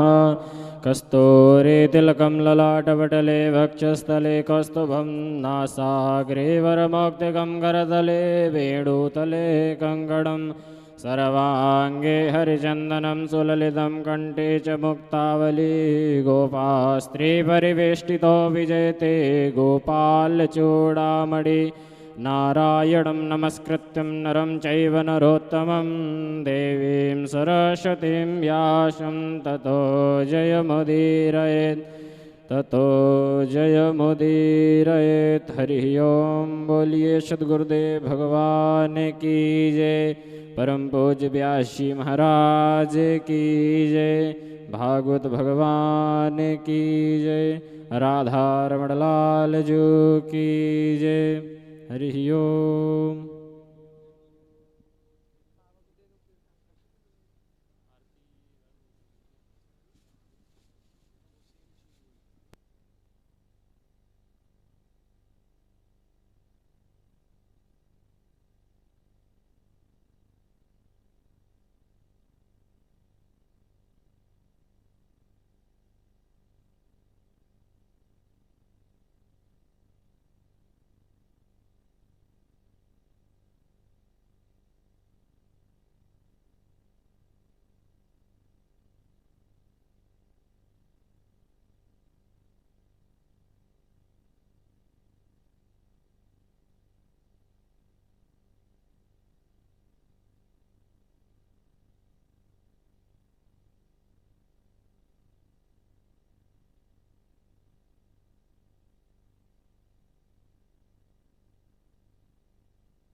जय जय श्री राधे निताय गौर हरि वो। आप लोग बैठ जाए। गुरु महिमा का कथा सुने हैं आप लोग। आपसे पूछेगा गुरु कितने होता, कोई उत्तर दे सकते हैं? ये हमारे डॉक्टर वकील साहब बैठिए। ये हमारे ब्रह्म माध्य गोरक्षा संप्रदाय के अद्भुत विद्वान राधा रमन के गोस्वामी और इनके विरक्त परंपरा में इनके दादा गुरु जो थे, विरक्त परंपरा में दंडी स्वामी बने राधा रमन के। पहले उनका नाम आदरणीय अतुल गोस्वामी जी थे, अतुल कृष्ण गोस्वामी जी। बाद उन्होंने यूरोपीय में जाकर के माध संप्रदाय में उन्होंने संन्यास दीक्षा लिए। अद्भुत। आज मैं डंके की चोट से कह सकता हूँ तो इनका शैली स्वामी जो उनका नाम बाद में व्यक्त होने पर उनका नाम तीर्थ जी पड़ा था। ऐसा शैली, ऐसे विद्वता आज तक मैंने नहीं देखा। वृंदावन में सभी विद्वान, चाहे अतुल, चाहे अखंडानंद स्वामी जी हों, चाहे अयोध्या के सीताराम स्वामी जी महाराज लक्ष्मण किलाधीश हों, चाहे रामायण के प्रवक्ता आदो के जिसको मुरारी बापू कहते हैं, और अद्भुत विद्वान राम किंकर जी जो रामायण के थे, जो स्वामी अखंडानंद जी में आते थे। विद्वान का जमघट अखंडानंद स्वामी जी के यहाँ लगता था। श्री लक्ष्मण किला जी महाराज, रामायणी जैसे राम किंकर जी महाराज, सब इनकी कथा को सुन के इनके लोहा को मानते थे, कृष्ण आश्रित तीर्थ जी को। और उन्होंने हमारे चेतन कुटी में भी कृष्ण आश्रित तीर्थ जिनका नाम गृहस्थ धर्म, इनके दादा गुरु थे अतुल कृष्ण गोस्वामी। विरक्त होने पर कृष्ण आश्रित तीर्थ नाम उनका। ऐसे अद्भुत विद्वान थे। उन्हीं के परंपरा का लेकर के आज पुंडित जी बादशाह में हम तो आशीर्वाद देता हूँ जी, बादशाह रहता हूँ। मैं भी प्रार्थना किया था परंपरा कैसे कैसे चले। वकील साहब एक दिन चिंता हुआ, शादी हुआ, कोई हुआ नहीं, तो गौ माता से कहा जे इनको होना चाहिए। अब जब ये कथा प्रथम कथा किए थे वैजयंती में, मैंने उद्घाटन में गया था, इन्होंने प्रथम कथा किए। अभी बेचारे बोलते हैं, मैं कहा ऐसे कथा तो चले। अभी जैसे वो कह रहे थे, समय मिलता है तो दादा गुरु को इशारा कर दादा गुरु कैसेट में सुनता हूँ। उन्हीं कैसेट सुनकर आज उन्होंने कहा जो बाबा जी हमको कहा, बाबा महाराज दादाजी कैसेट सुनो, उससे तुम जल्दी अभ्यास होगा। वही इशारा करे थे, समय मिलता है तो दादा की कथा सुनते हैं। बहुत अद्भुत विद्वान थे। अब देखे होंगे, हाँ, हमारे चेतन कुमार महाराज जी के पास भी आते जाते थे कभी। ऐसे अद्भुत गुरु महिमा के वर्णन कर रहे थे। भक्ति भगवंत गुरु चतुर नाम बपु एक। चार चतुर नाम बपु एक, तिनके पद बंधन किए नासे एक ने, नासे विघ्न अनेक। बपु एक है, विघ्न अनेक, जितने विघ्न आए नासे विघ्न अनेक। अग्नि को कोई जान के छुओ, अनजान में छुओ, क्या कहे, जलाएगा ही। ये नहीं देखेगा चोर है, इसको जला, ये फुलडोलवार साधु है, इसको नहीं जलाओ, वो तो जलाएगा ही। अमृत को कोई जान के पिए, अनजान भी वो अमल करेगा। विश्व को कोई जान के पिए, अनजान वो तो मारेगा। उसका गुण नहीं जा सकता, अपना गुण प्रकट करता ही। तो साधु भक्त, भक्ति भगवंत गुरु चतुर नाम बप एक। तो जैसे उदाहरण के लिए समझाने के लिए कहा जाता है, उदाहरण लिया जाता है। गौ माता एक, थन उनका चार थन है। आपने कभी देखा गौ माता के एक थन से पीला दूध निकलता है, एक से लाल, एक से हरा, एक। अब देखिए क्या निकलता है, थन 4 है और दूध कैसा निकलता है, सफेद। तो कहने का है भगवान एक, चारों एक ही रूप है। जैसे गौ माता एक रूप है, थन 4 है, उसी तरह से चारों का स्वरूप देखने में 4 है, लेकिन बपू एक हैं। सब चारों में से भक्ति रूपी जो दूध है, चाहे 4 संप्रदाय हो, 4 संप्रदाय में आप बहुत नहीं जानते हो 4 संप्रदाय क्या है। 4 संप्रदाय में श्री संप्रदाय है। श्री संप्रदाय में 2 उपासना है। इनका सिद्धांत विशिष्टाद्वैत। उपासना इनका आचार्य 2 हो गए। विशिष्टाद्वैत का सिद्धांत रामानुजाचार्य जी हैं, इनकी उपासना है लक्ष्मी नारायण। रामानुजाचार्य परंपरा में विशिष्टाद्वैत सिद्धांत के रामानुज संप्रदाय के लक्ष्मी नारायण हैं। इसी श्री संप्रदाय में रामा स्वामी भगवत राम, साक्षात राम के अवतार रामानंद स्वामी जी हैं। उनकी उपासना सीताराम का है श्री संप्रदाय। दोनों का विशिष्टाद्वैत है, लेकिन उपासना में अंतर है। लक्ष्मी नारायण की उपासना करते हैं और सीताराम की उपासना करें। इसलिए हमारे संप्रदाय में कुछ ऐसे हैं मनमुखी, कुआं का मेढक बन करके, जो कहते हम तो गौड़ीय संप्रदाय हूँ। गौड़ीय संप्रदाय कहाँ से आ गया जी? आकाश से टपक गया। उनका भी जब मैं आप पे कहूँ हम चेतन कुटीय महंत हूँ, तो हम कहाँ से ऊपर से टपक गए। हमारे गुरु जी थे, उनके गुरु जी थे, उनके गुरु जी थे, उनके एवं परंपरा प्राप्त है। ये परंपरा से हमको मंत्र जो आप लोगों को देता है, मैं मंत्र अपने बपौती ने हमारा मंत्र, हमारा बाप ने बनाया, मैंने बनाया। वो तो हमें गुरु जी से मिला है। उनको गुरु जी हमारा परम गुरु प्रातः सुनिए श्री राधिका दास गोस्वामी जी थे। उनको चरित्र आप लोग नहीं जानते होंगे। परम गुरु जी कहते थे, गुरु जी बताते थे।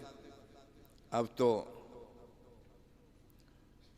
उस सब मिल करके साधना सबको कराते थे। अजान बाहु थे हमारे परम गुरुदेव जी, और कान जो था हाथी के कान के जैसे बताते थे। जैसे आप परसों सुने होंगे, जो दर्शन किए होंगे गोवर्धन बाबा का, उनका भी हाथ इतना चौड़ा था, जो सुना रहे बनवारी पाठक। आसन करते थे, खड़े होकर सुबह ढोल राजा के पूरा आंगन था ईंटा, तो खड़े होकर वहाँ से वहाँ तक हाथ के बल पर चलते थे। कुंजल क्रिया, सब क्रिया करते थे। तो हम परम दादा गुरु कहते थे सबको नियम से मिलता था। डब्बा में आटा, उस आटा उतना ही मिलता। गोवर्धन बाबा केवल डबल आटा मिलता था रोटी के लिए। और सब संत आते थे तो संत को सुप्रभात थी। उनका सिद्धांत था, महाजी कहते थे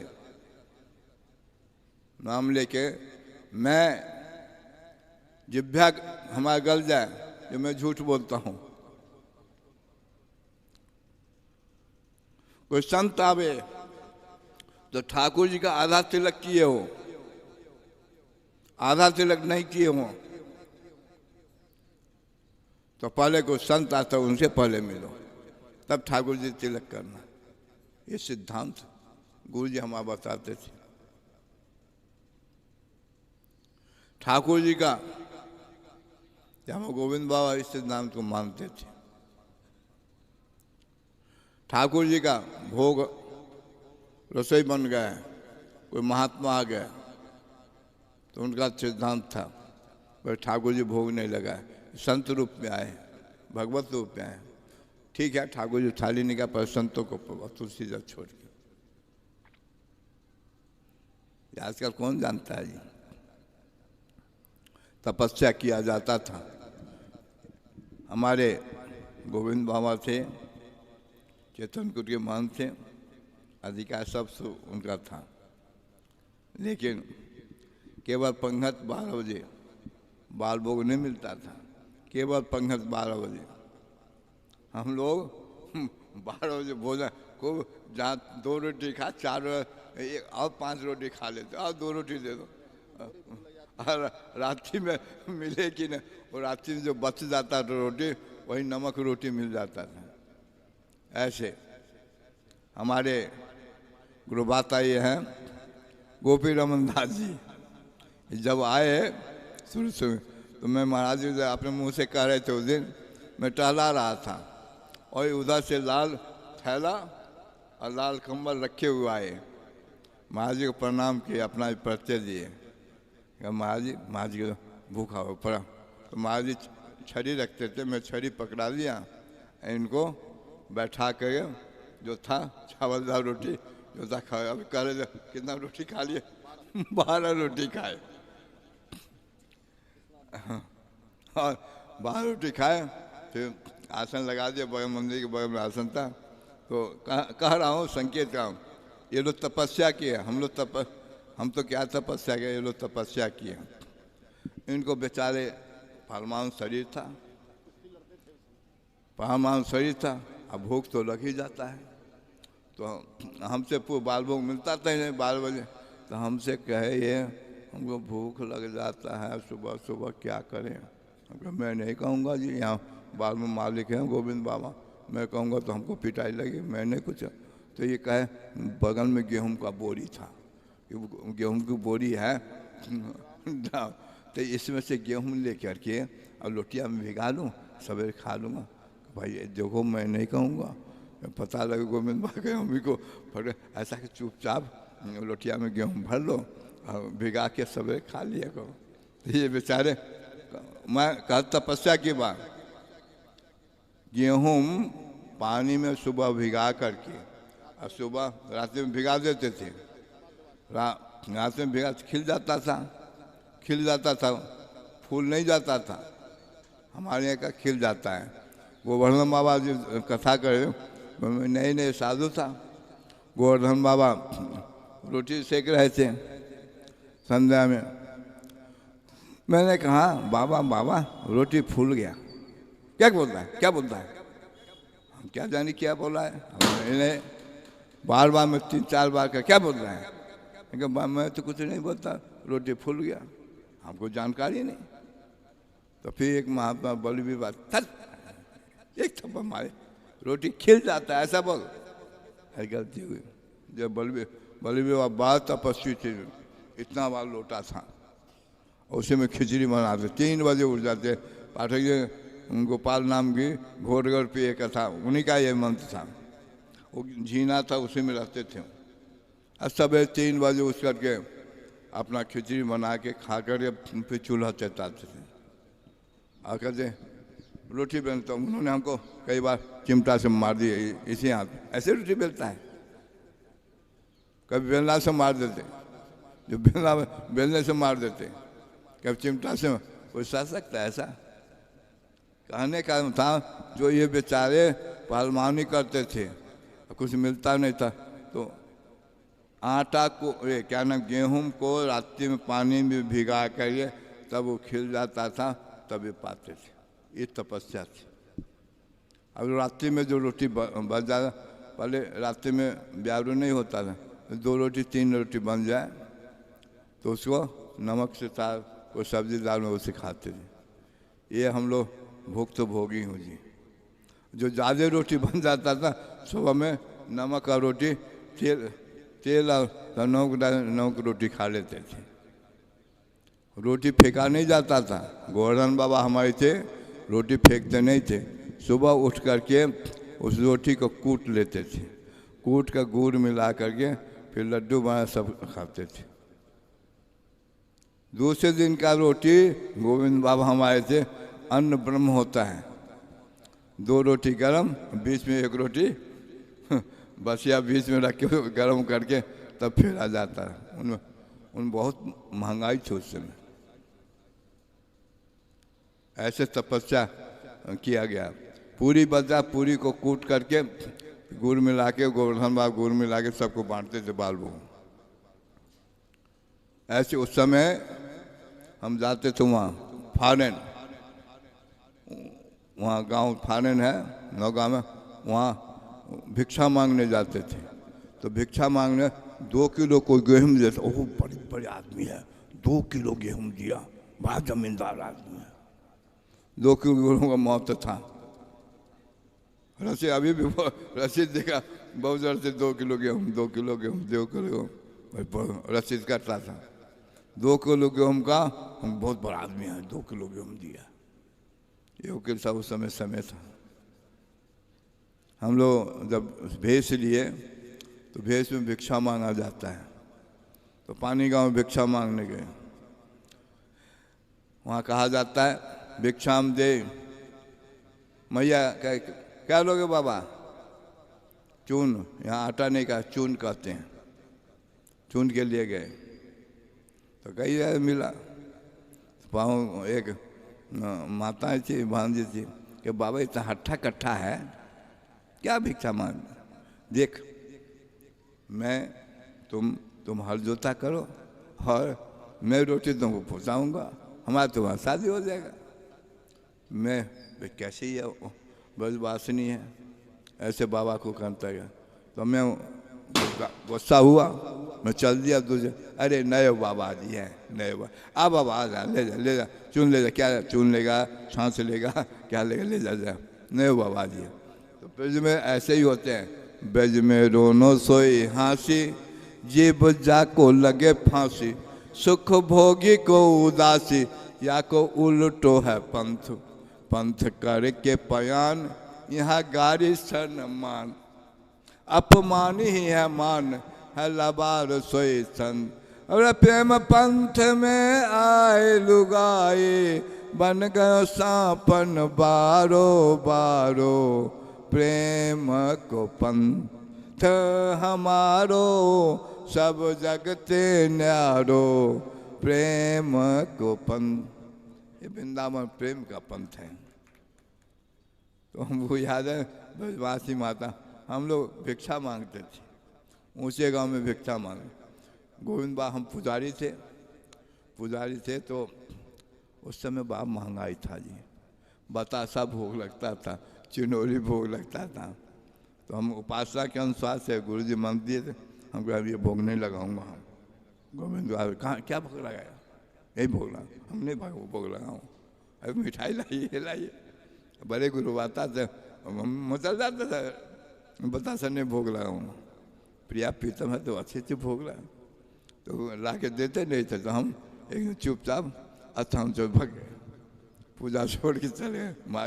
माँ जी साथ में तो बरसाने पैदल गए, रात्रि भर चलते रहे। रात्रि भर गए, वहाँ गए ऊंचे गांव। तो प्रिया जुगल प्रिय बाबा मिले, अरे कहाँ से आए? एक साफी आए, कुछ हमारे काका गुरु थे, वो बाबा भजनानंदी थे, ऊंचे गांव में रहते थे, 3 लाख नाम जपते थे। उन्होंने एक कमंडल दिया, एक भिक्षा के जो ये भिक्षा लाना, एक फटा हुआ कंबल दिया, उसे सो जाते सवेरे। अब उनके गुरु मानता हूँ, उन्होंने 3 लाख नाम जपने का दिया। मैं भी 3 लाख जपता, वो भी 3 लाख जपते, जुगल पीला बाबा दोनों काका गुरु थे। हम भी होर लग गया, पहले मैं 3 लाख जब बोली, फिर मैं जाता छाछ लाने सुबह, 1 लाख नाम जप के छाछ ला। और ब्रजवासी लोग, आप लोग ब्रज में नहीं गए हैं, ब्रजवासी माताओं की सेवा, साधुओं की जो सेवा कर, रोहिणी क्या माता थी, हम लोग जाते, बाबा रोटी लोगे? आपके यहाँ बिहार में ऐसा नहीं करेगा, दूर से भगा देंगे, आप बुरा नहीं मानिए। ब्रजवासियों में मैं देखा, बाबा रोटी ले, जब गोबर नहीं पिलाऊंगा, जब वहाँ रोटी रखा है उसमें से ले ले। ये नहीं एक ही रोटी लेता था। बाबा दूध रखा हुआ है मटका में, अग्नि पर दूध रखा जाता है। तो जो गिलास था एक ही गिलास ले, आज तो वो डब्बा भर लेंगे, आज के बाबा जी वो डब्बे भर लेंगे। तो एक ही गिलास दूध लेता था। छाछ था बाबा, उसमें छाछ से ले ले, दरिया वहाँ दर। ऐसे ब्रजवासियों को माँ का क्या प्रेम, ब्रजवासियों माँ का अद्भुत प्रेम हमने देखा। लाड़ प्यार, संतों को जो लाड़ प्यार ब्रजवास में मिलता है। गांव ब्रजवास में जाएंगे, दरवाजे में, अरे बाबा यहाँ का रखो, जाने का, चाहे बड़े बहू हो कोई जा कर के भीतर चले जाते थे।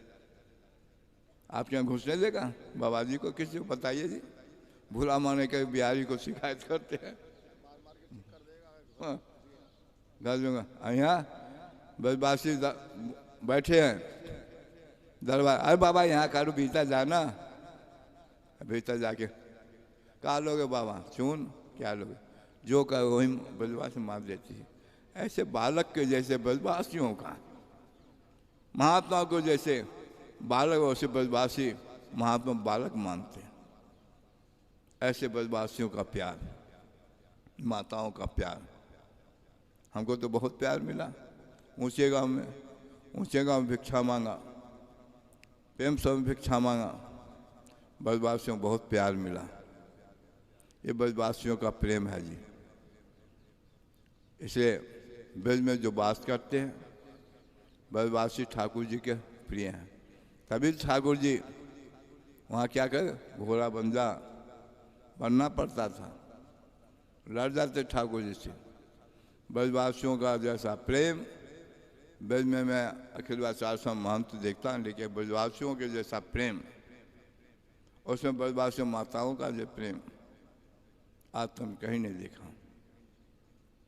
ऐसे ब्रजवासियों माँ का आप लोग वृंदावन आए हैं तो संतों की महिमा है। संतों की महिमा का मैं कह रहा था, तपस्या की बात। ऐसे हम लोग, मैं व्यक्तिगत महापुरुष जी लीला देख करके मैं साधु बना। आजकल तो साधु को क्या है, हमारे दादा गुरु कहते, महाराज जी बताते थे, हम लोग हंस देते थे, हमें नहीं, हमारे गुरु जी बताते हैं। जैसे ये तो खूब घुमाए, हम भी घुमाते थे, महाराज जी अपने बताते रहते कैसे हमारे उनके गुरु जी कैसे रहते थे, किस ढंग से सेवा करते थे, क्या बोलते थे। कहते कोई हंस देता था तो हमारे दादा गुरु का, क्या ठाकुर जी मिल गए, हंस रहे हो। आज तक गुरु के सामने हे करने लगते हैं, हिम्मत नहीं थी। हमारे गुरुदेव और परम पूज्य उनके बड़े गुरु भ्राता राधा गोविंद कुटी के श्री रास बिहारी दास महाराज बड़े गुरु भ्राता थे, रतनपुर में बड़े गुरु। लेकिन मैंने देखा कई बार महाराज जी हमारे गुरुदेव पान खाते थे, पान खाते थे। तो कई बार मैं महाराज जी आते थे तो सावन में महाराज जी आते, कुछ कारणवश जानते हैं पड़ोसी होता है जो हमारे कभी कभी जगह जाते, महाराज जी हमारे क्षेत्र में महाराज बहुत कम आते थे, पीछे कुछ जगह जाते थे इसलिए कम आते थे। तो महाराज जी देखे जब जाते बेनीपट्टी महाराज से मिलने के लिए तो मुंह धो लेते, मुंह धो के जाते थे। जब पान लगा है तो महाराज जी अभी तो पान दिया, क्यों मुंह धो ले, अरे बड़े गुरु भाई हैं, पान खा के जा। अच्छा नहीं, ये सम्मान गुरु भाई में था। आज गुरु भाई का क्या, शिष्य का। ऐसे हमारे मर्यादा, हमारे परम गुरुदेव थे, बड़े गुरु बाता से जाते तो पान थूक करके कुल्ला करके जाते। जब तीनों महाराज जी एक साथ मिलते, क्या अद्भुत, ब्रह्मा विष्णु महेश रूप में रहता। हमारे गोफिर हम जानते हैं, तीनों महाराज ब्रह्मा, एक ब्रह्मा थे और हमारे बेनीपट्टी महाराज और थे शंकर जी के अवतार, और वो हमारे रतन कुमार बोले वाले अध्ययन करते थे। और कोई भी आता तीनों गुरु भाई में कोई बात हो शास्त्रा है, वह पंडित को बोला, पंडित जी तुम उतर लो। हमारे गुरुदेव को पंडित जी कहा करते थे सब। शास्त्रार्थ में बड़े विद्वान कोई हो, बड़े बड़े शास्त्रार्थ तो हमारे गुरुदेव जहाँ बैठ जाते किसी हिम्मत नहीं होती थी जो बोल उत्तर देश हमारे गुरुदेव का। आपके बिहार में सौराष्ट्र है, सौराष्ट्र बड़े महाराज सुनाते हैं। मैं भी एक बार गया था तो सौराष्ट्र में गया, वो बड़े बड़े पगड़ी वाले जो उधर के होंगे, बड़े बड़े पगड़ी वाला अब विद्वान सब सभा लगती है वहाँ। और वहाँ भी क्या मधुबनी में भी, हाँ। तो महाराज जी गए तो जानते हैं आपके बिहार में, बुरा नहीं मानिएगा, मैथिल ब्राह्मण चाहे ब्राह्मण क्षत्रिय वैश्य हो, फिर जल्दी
हाथ उठा के महाराज हमारे बाबू कट्टर थे, पक्का करते थे, उत्तर लेते थे। हाँ भाई बताइए, काली माता दुर्गा माता आप क्या कहते हैं? जगत जननी है। हाथ उठाइए, काली दुर्गा माता क्या है? जगत जननी है। कौन वहाँ सब हाथ? हाँ जगत जननी है, काली माता दुर्गा माता जगत जननी है। सबने हाँ महाराज जगत जननी है। बताइए तो बताइए, कोई माता अपने बच्चे को खून पिएगी? महाराज डरते नहीं थे हमारे महाराज, खुले हम बोलते थे। बड़े बड़े पंडित बोले जगत जननी है। क्या जगत जननी अपने माता अपने बेटा का खून पिएगा? बताइए। सबने कहा नहीं पिएगा। तो जगत जननी काली दुर्गा जो है, जिसको आप जगत जननी है, जब बकरा जो है क्या जगत से बाहर है? वो भी तो उन्हीं का बच्चा है। वो काली काली नहीं, वो दुर्गा दुर्गा नहीं, दुर्गा दुर्गा नहीं, जब बच्चे का खून पिए। बताइए ठीक है। अब जगत जननी मानते हैं, गुरुजी आए बिराजी, अब जगत जननी कहते हैं बिराजी होते हैं, यहीं बैठे तुम उधर चले जाओ। साइड में आए। सौराष्ट्र के विद्वानों का नाम बहुत बड़ा है। तो क्या जगत जननी ऐसा नहीं कर, मान लो दुर्गा माता को आपने बलि दिया तो क्या हुआ? प्रसाद हो गया। प्रसाद सबको देना चाहिए। माता को काली दुर्गा तो अब तो कच्चे खाओ, तो लोग पका के खाओ, तो मसाला डाल के खा के। बोलो विद्वानों। फिर कहते थे प्रसाद हो गया ना, तब प्रसाद तो विधवा, तुम्हारे बिहार में विधवा है, उनको क्यों नहीं देते? प्रसाद लेने का अधिकार नहीं। नहीं वो तो नहीं लेगी। क्यों नहीं लेगी? काली दुर्गा प्रसाद क्यों नहीं लेगी? ना वो नहीं लेगी। क्या भाई ऐसा क्यों?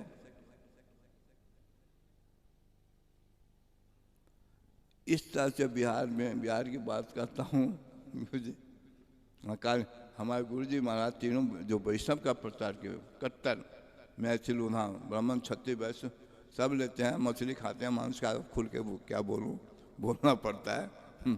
कहते होता कि नहीं जी? दुर्गा काली को चढ़ाते कि नहीं? खाते पीते देखो चकाचक है।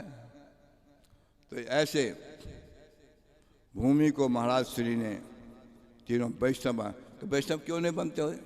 क्या करूं महाराज, वैष्णव बहुत हमारे महाराज जी के बड़े बड़े विद्वान वैष्णव बने कंठी थे, बहुत हिम्मत नहीं, बनना नहीं चाहते। ऐसे सौराष्ट्र के बहुत बड़ा नाम है, सौराष्ट्र के विद्वान, सौराष्ट्र में बहुत बड़ा मिश्रा के बहुत बड़ा सभा लगता मैथिलों का, विद्वानों का, उनकी कथाएं उन लोग सुना रहा था। ऐसे हमारे परम गुरुदेव जो थे वैष्णव सिद्धांत को आज उसी तीनों महापुरुषों के लिए वैष्णव सिद्धांतों का जो मिथिला में प्रचार इन तीनों महाराज जी का, उन्हीं तीनों महाराज जी में हमारे गोविंद बाबा बड़े गुरु भाता थे, रंग लक्ष्मी अध्ययन किए, वेदांत से साहित्य, उन्हीं की कृपा से मैं भी वहाँ अध्ययन किया, उन्हीं की प्रेरणा से आज संत सेवा में इन्होंने जो प्रेरणा दिया।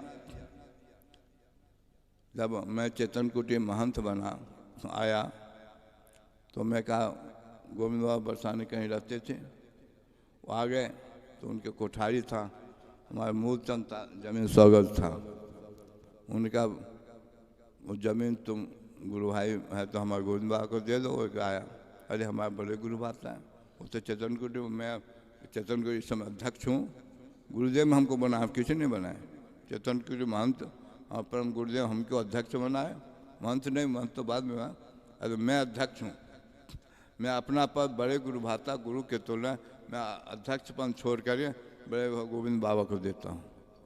मैं दे दिया, वो संभाले, हम यहीं रहे तो वहाँ कुछ दिन कमरे में रहे, थोड़ा दिन रहे, फिर ये ज़मीन मिला तो गोविंद कुंड में कोई जगह मिलेगा, वहाँ चले गए, वहाँ से पत्र लिखते थे अध्यक्ष पद से, हाँ फुल्लूलाल महाराज जी को सब्जी ये देना, महाराज जी ये सब्जी बनाना, ये सब्जी बनाए, ये करना, वो करना, संतों को ये होना चाहिए, पत्र लिख के रोज भेजते थे, रोज पत्र उसी का जो पत्र जैसे लिखते थे रोज पत्र उसी के अनुसार में चलता था। आज ये बनेगा, संतों के ये बना, गुरु महाराज जी के लिए उन्हीं के अनुसार अध्यक्ष में अपना पद छोड़ उनको अध्यक्ष, बड़े गुरु कहते थे, उनकी आज्ञा का पालन मैंने किया, अपना पालन कर उनकी आज्ञा। हमारे ये हैं गोपी रमन दास जी, उनकी आज्ञा का पालन करते थे, हमारे राधाचंद जी, सब हमारे बड़े गुरु के, तो उनके सब की आज्ञा का पालन मैंने किया, सब गुरु भ्राता ने किया। और बड़े विद्वान सीधे साधे थे, बड़े बोले, कोई आपस में दो महात्मा झगड़े चुपचाप निकल जाते थे, बोलते नहीं थे, किसको कहे, ऐसे सीधा, किसी को आज तू मैंने नहीं किया। हमारे गुरु हमसे कुछ हो जाता, पुजारी में था, लेकिन आमने सामने कभी बात नहीं होता था। बड़े बूढ़ा ब्रजभूषण दास जी ने हमको पूजा सिखाया, श्रृंगार बनाना सिखाया, मुकुट बना, मैं मुकुट भी बनाता था, गुरु भाता ब्रजभूषण मुकुट बनाते, श्रृंगार उन्हीं के दाम में मुकुट बनाना सीखा, श्रृंगार बनाना सीखा, बड़े गुरु भाता सबसे, और बड़े प्यार भी दिए। दोनों गुरु भाता के नाम से आश्रम था, गोविंद दास जी ब्रजभूषण दास बाबा के नाम से, वो पुजारी थे, महंत थे वहाँ। ऐसे मैं उन परम गुरुदेव स्वरूप ब्रजभूषण दास जी महाराज को, परम गुरुदेव श्री गोविंद बाबा के चरणों में प्रणाम करता हूँ। मैं ज़्यादा वो तो गुरु भाता का बहुत से संस्मरण है, उनके त्याग तपस्या, अद्भुत तपस्या है जो हम लोग भी किंचित तो निभा रहे, उनकी साधु सेवा की प्रेरणा से हम लोग कुछ कर रहे हैं। उन सदगुरुदेव और सदरूप में समझें, बड़े गुरु भाता गुरु होते हैं उन सदगुरुदेव के रूप में।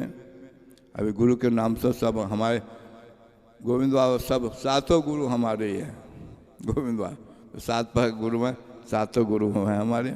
उनके चरण में अपने हृदय से, अपने रोम रोम से उनके चरणों में अपने श्रद्धा के फूल, दंडवत के फूल, नमस्कार के फूल उनके चरण में अपना समर्पण करता हूँ। हमारे गुरु भाता ये हैं गोपी रमन दास, वो भी कुछ बोल के हमारे रंग लक्ष्मी के प्राचार्य, न्याय के अद्भुत विद्वान, वृंदावन के विभूति, और हमें इनसे भी न्याय सिद्धांत का अध्ययन किया। वो हमारे गोपी रमन जैसे बोल के था, वो भी अपने वचनामृत से अद्भुत विद्वान, वृंदावन के विभूति है।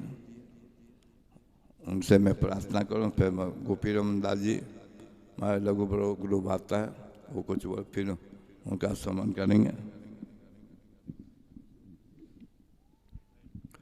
भक्त भक्ति भगवंत गुरु चतुर्नाम बपुए के इनके पदम मंदन के नासे विघ्न अनेक। बोलो गुरुदेव भगवान की जय।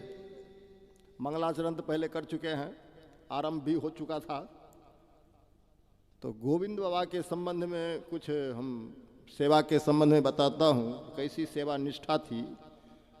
और चैतन्य कुटी की स्थापना उस समय नहीं हुई थी। हमारे श्री गुरुदेव भगवान जब भी आते थे तो श्री प्यारे मोहन बाबा के यहाँ ठहरते थे।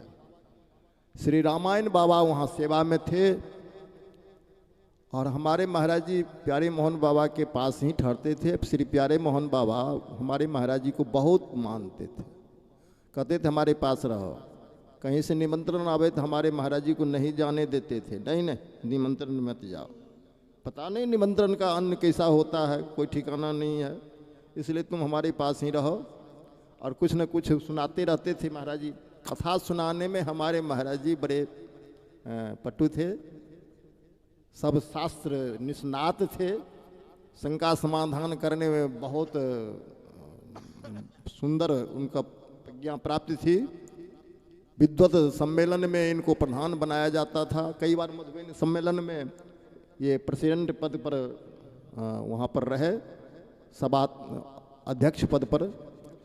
और हमारे महाराज जी से बराबर कथा सुनते थे, बराबर प्यारी मोहन बाबा सत्संग सुनाते रहते थे, उनके पास ही बराबर विराजते थे।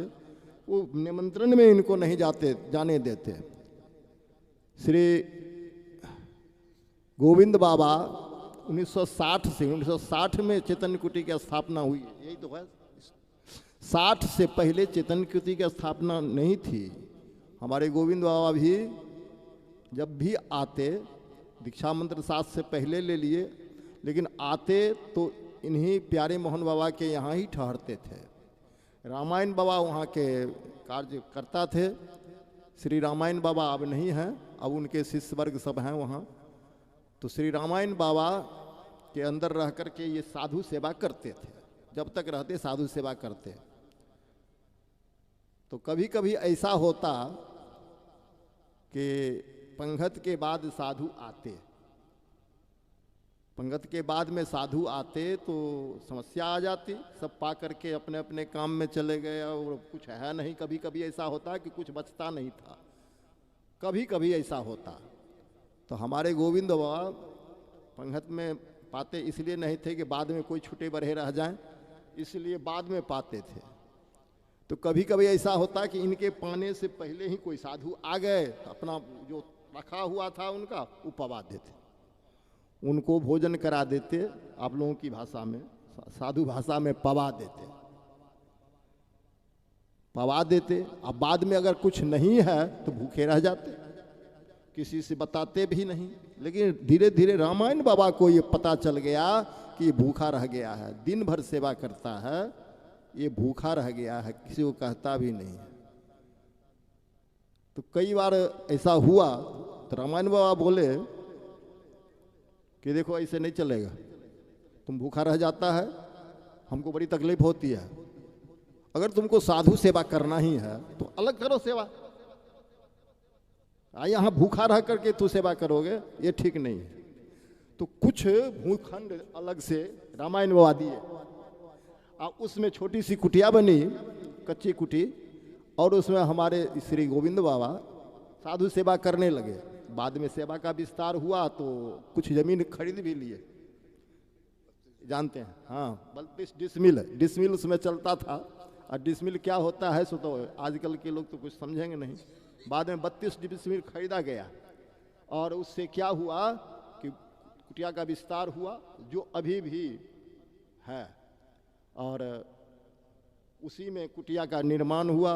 कई भक्त आ गए, श्याम बिहारी और कहाँ कहाँ के ये मिहनपुरवा के भक्त लोग आए, और ये बरुआर वाले श्री श्याम बिहारी बाबा भी कुटिया बनाए। हाँ बनाए थे, ऊपर वाले कुटिया में, नीचे में था ये सब था ये भक्त लोग, और ऊपर वाले में कमरा वो बनाए थे। हाँ हाँ, इस तरह से उधर कुटिया बनी। इधर जब जमीन ली गई तब इधर भी कुटिया धीरे धीरे बनती गई। ये द्रौपदी पोद्दार के ये पूर्वज लोग, उनकी द्रौपदी की माँ, मामा इत्यादि आकर के, बनारसी देवी आकर के मंदिर की स्थापना की और इसमें ठाकुर सेवा की स्थापना हुई। इस तरह से 1964 में प्रायः ठाकुर जी विराजमान हुए और मंदिर का निर्माण, ये कुटिया का निर्माण 1960 में से आरंभ हो गया था।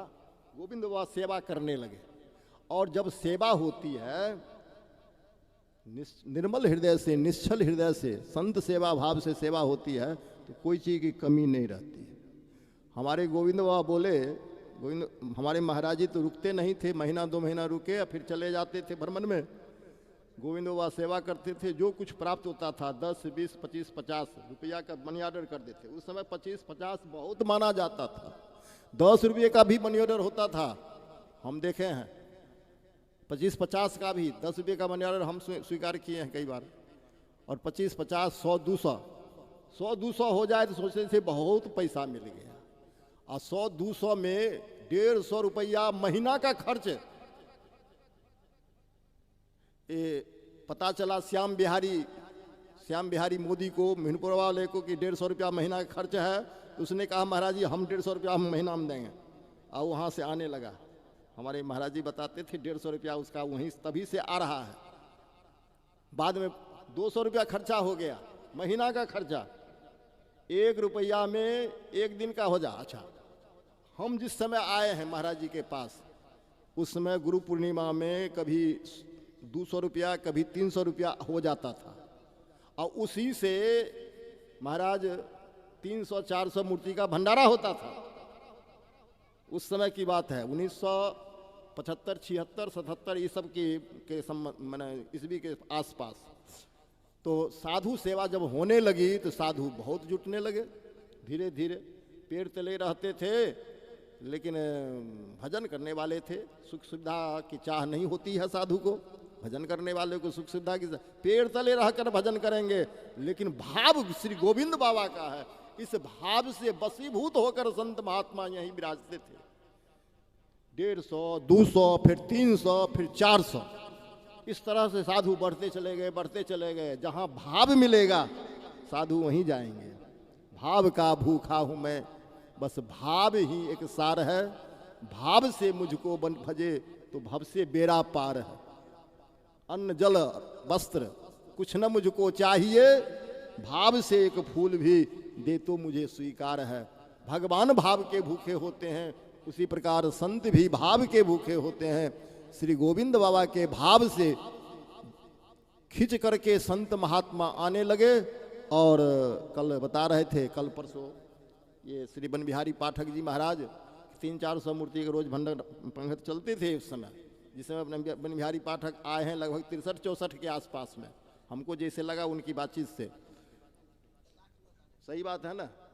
हाँ, तो 16 वर्ष की अवस्था में थे उस समय। वो पाठक जी 16 वर्ष के थे, प्रवचन में बोले 16 वर्ष के थे। अभी 76 वर्ष के हैं वो। इसका मतलब 60 वर्ष पहले वो आए हैं। तो 60 वर्ष पहले तो 63 हुआ, 60 वर्ष पहले 40 और यह 23 हुआ, 63 वर्ष। यानी कहने का मतलब 63 के आसपास में वो आए। और साधु सेवा में उन्होंने जो कमाल किया, श्री गोविंद बाबा और श्री बन बिहारी पाठक जी साधु सेवा में रात दिन एक करके साधु सेवा उन्होंने किया। और उसका छविराम दास जी भी उस समय थे। और ये सब मिल करके साधु सेवा किए हैं। रोटी सेकते थे, 2-2, 3-3, 2-2 मन का चून लगता था और रोटी सेकते थे। गोविंद बाबा पंखा झलते थे। वो तो हमारे सामने की बात है। आप कुआं से पानी भरते बाल्टी से, अब बाल्टी से 40-40, 50-50 बाल्टी हमारे समय हम ढो के लाते थे भर करके। इनके समय में पहले तो और ज़्यादा लाना पड़ता होगा। तो 40-40 बाल्टी हम लाते थे ढो करके और फिर चून खिलाने लगते तो गोविंद बाबा पंखा जलने लगते। बाबा ये क्या कर रहे हैं? अरे कहीं पसीना ये गिर जाएगा इसमें आटा में, ये चून में। चून कहते हैं, आटा नहीं कहते हैं। चून में तो ठीक नहीं होगा, पसीना नहीं गिरना चाहिए, तो पंखा झलते हम दे रहे हैं मुक्का मुक्का उस चून को मुखियाते थे, क्योंकि पहलवानी शरीर था तो हम थकते नहीं थे मुखियाने में, तो आटा खिलाते थे। 2-2 मन का आटा तो हम भी खिलाए हैं। मनमोहन दास जी के यहाँ भंडारा हुआ था, आटा खिलाने, ये चून खिलाने वाला कोई नहीं था, तो मनमोहन दास जी के पास में एक संत बोले कि है तुम तो वहाँ खिलाते हो, खिलाओ। बोले ठीक है, 2 मन आटा हम अकेले 4 बार करके 2 मन चून हम अकेले खिला दिए। तो ये सेवा का सौभाग्य प्राप्त हुआ। और पहले माथा पर गेहूं लेकर के जाते थे पिसाने के लिए वहाँ, हाँ, माथा पर 5-5 बोरी, 5 बार जाते 5 बार आते, आटा पिसाने के लिए चून पिसा करके लाते थे। इस तरह से सेवा करना पड़ता था। आज के देश से नहीं, आज तो थोड़ा सा सेवा के लिए कह दिया जाए महाराज तो हम तो रमते राम, हम तो रमते राम, सो बात हो गई है।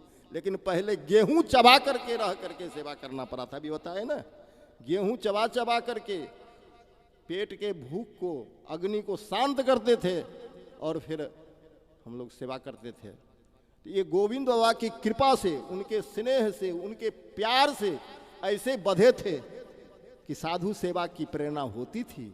और उन्होंने शिक्षा दी कि देखो बेटा, जीवन में संत सेवा ही सबसे श्रेष्ठ भजन है, इससे बढ़कर और कोई भजन नहीं है।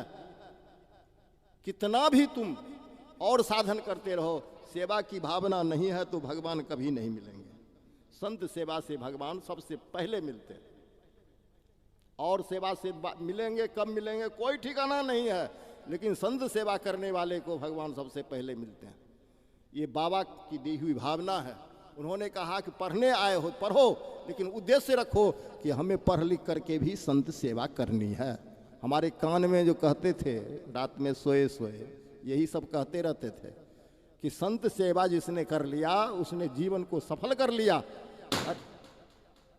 अरे गोविंद बाबा फर्स्ट क्लास फर्स्ट यूनिवर्सिटी में आए वेदांत, इन्हीं से मैंने वेदांत, गौड़ीय वेदांत की शाखा प्रमाणित हुई इन्हीं के चलते।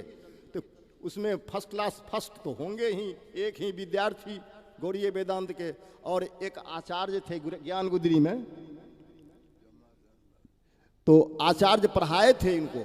और जब इनका रिजल्ट आया तो उन्होंने पत्र लिखा, इनका नाम कुछ और था, हाँ, उनके पिताजी नाम कुछ और था, नाम भूल रहा हूँ। तो वही गौड़ीय वेदांत इनको पढ़ाए, और जब उस पढ़ाने के बाद में परीक्षा देने के बाद हम गुरु जी, हाँ, धुरियावली कुंज के बगल में जो परिक्रमा रास्ता में जो आश्रम है, नरसिंह बल्लभ गोस्वामी जी महाराज बहुत बड़े विद्वान। और प्रथम पर उस समय कोई गौड़ीय विद्वान में कोई गौड़ीय सिद्धांत का आचार्य था ही नहीं, तो इन्होंने गौड़ीय सिद्धांत को पढ़ाया गोविंद बाबा को, उन्होंने नरसिंह बल्लभ बाबा गोस्वामी जी ने ही पढ़ाया। और पढ़ा करके जब ये पास किए तो इनका रिजल्ट जब आया तो उस समय हमारे गोविंद बाबा थे गुरु जी की सेवा में बिहार में। और बिहार में हम लोग सोबरौली गए हुए थे, बाबा भी वहाँ पहुँचे हुए थे। हम तो पहले सेवा में थे और बाबा वहाँ पहुँचे, गुरु जी की सेवा में रहने लगे। और वहाँ रिजल्ट लेकर के एक काशी का विद्वान पहुँचा, साथ साथ श्री नरसिंह बल्लभ गोस्वामी जी का पत्र पहुँचा। और पत्र तो देख कर के हम दंग रह गए। उन्होंने कहा, लिखा था उसमें कि रिजल्ट आया, पहले तो हमें बड़ा कौतूहल हुआ क्या रिजल्ट आया है, फिर देखने के बाद लगा कि जैसे हम ही पास कर गए, लगा कि हम ही पास किए हैं। इतनी प्रसन्नता हुई कि ऐसा लगा कि हम ही पास कर गए हैं, इतने खुशी जाहिर किए थे। तो गोविंद बाबा बड़े आंख से आंसू आ गया, हमारे गुरुजी खुश हैं, पढ़ाने वाले गुरुजी, तो क्या कहना है। श्री गोविंद बाबा में एक विशेषता थी, जिनके संपर्क में ये जाते वो इनको अपना मानते और उनके हृदय पर इनका राज हो जाता। सबसे बड़ी बात इनमें नम्रता जो थी, अद्भुत नम्रता थी। एक कहते थे एक अक्षर भी जिनसे सीख लिए हैं वो हमारे शिक्षा गुरु हो गए। और ऐसे जिनसे शिक्षा ग्रहण किए, जब भी मिलते साष्टांग दंडवत सुत करके दंडवत करते थे। आजकल हम लोग नहीं करते हैं, इसलिए कपड़ा गंदा हो जाएगा, इसलिए भी नहीं करते हैं, आलस से नहीं करते हैं, लेकिन ये साष्टांग दंडवत करते थे। इस विनय से, दीनता से गुरुवर्ग इतना खुश हो जाते, उनका लगता कि गोविंद दास पर हमारा अधिकार है। और इसका प्रमाण श्री राम आदर्श पांडे, प्रधानाचार्य, बड़का मुरेठा वाला, 32 गज का मुरेठे होगा उनका, आप दर्शन किए हैं। श्री राम आदर्श पांडे हैं, उनको यज्ञ करना था उनकी जन्मभूमि में। तो हमारे महाराज जी की सेवा में हमारे गोविंद बाबा थे, तो वो आए, कहे गोविंदास चलोगे, वहाँ यज्ञ है, उसको देखभाल तुमको करना है, संभालना है। बोले हम महाराज जी की सेवा में हैं, उनकी आज्ञा होगी तभी नहीं जा सकते। बोले ठीक है, महाराज जी से कहेंगे। आए, महाराज जी से निवेदन किए कि देखिए ऐसे ऐसे बात है, यज्ञ है, वहाँ हम गोविंदास को ले चलना चाहते हैं, आपकी आज्ञा हो तो चाहेगा। बोले देखिए गोविंदास पर हम निर्भर हैं, हम अंधे हैं, चल फिर नहीं पाते हैं, और गोविंद दास पर हम निर्भर हैं, हम कैसे इसको छोड़ें, कैसे दें।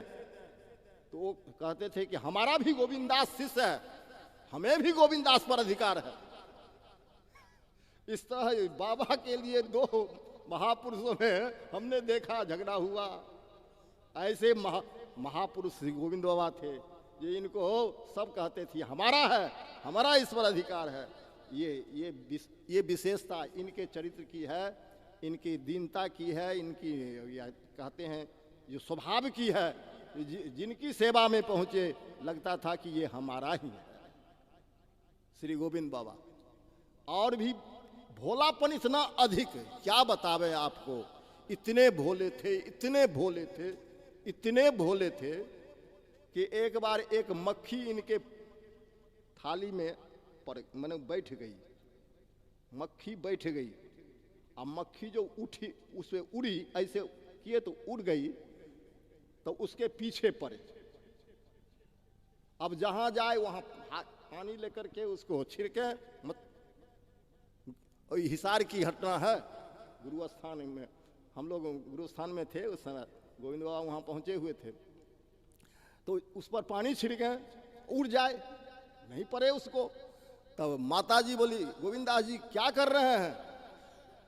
तो बोले मैया ये हमारी थाली पर बैठ करके उड़ी है, अभी जहां बैठेगी वो जगह जूठा हो जाएगा, इसको नहला देता। इतने भोले क्या बतावे, मक्खी कहीं नहलाया जा सकता है। उसको एक और घटना सुना करके हम विश्राम लेंगे कि हमारे महाराज जी मंदिर के दक्षिण साइड में तख्त लगा हुआ था, उस पर शयन कर रहे थे। अब बाबा आज आए ही थे वृंदावन से महाराज जी के पास। अब समस्या होगी रात में सोए कैसे। दक्षिण तरफ गांव में अष्टजाम कीर्तन हो रहा था और पश्चिम तरफ वृंदावन है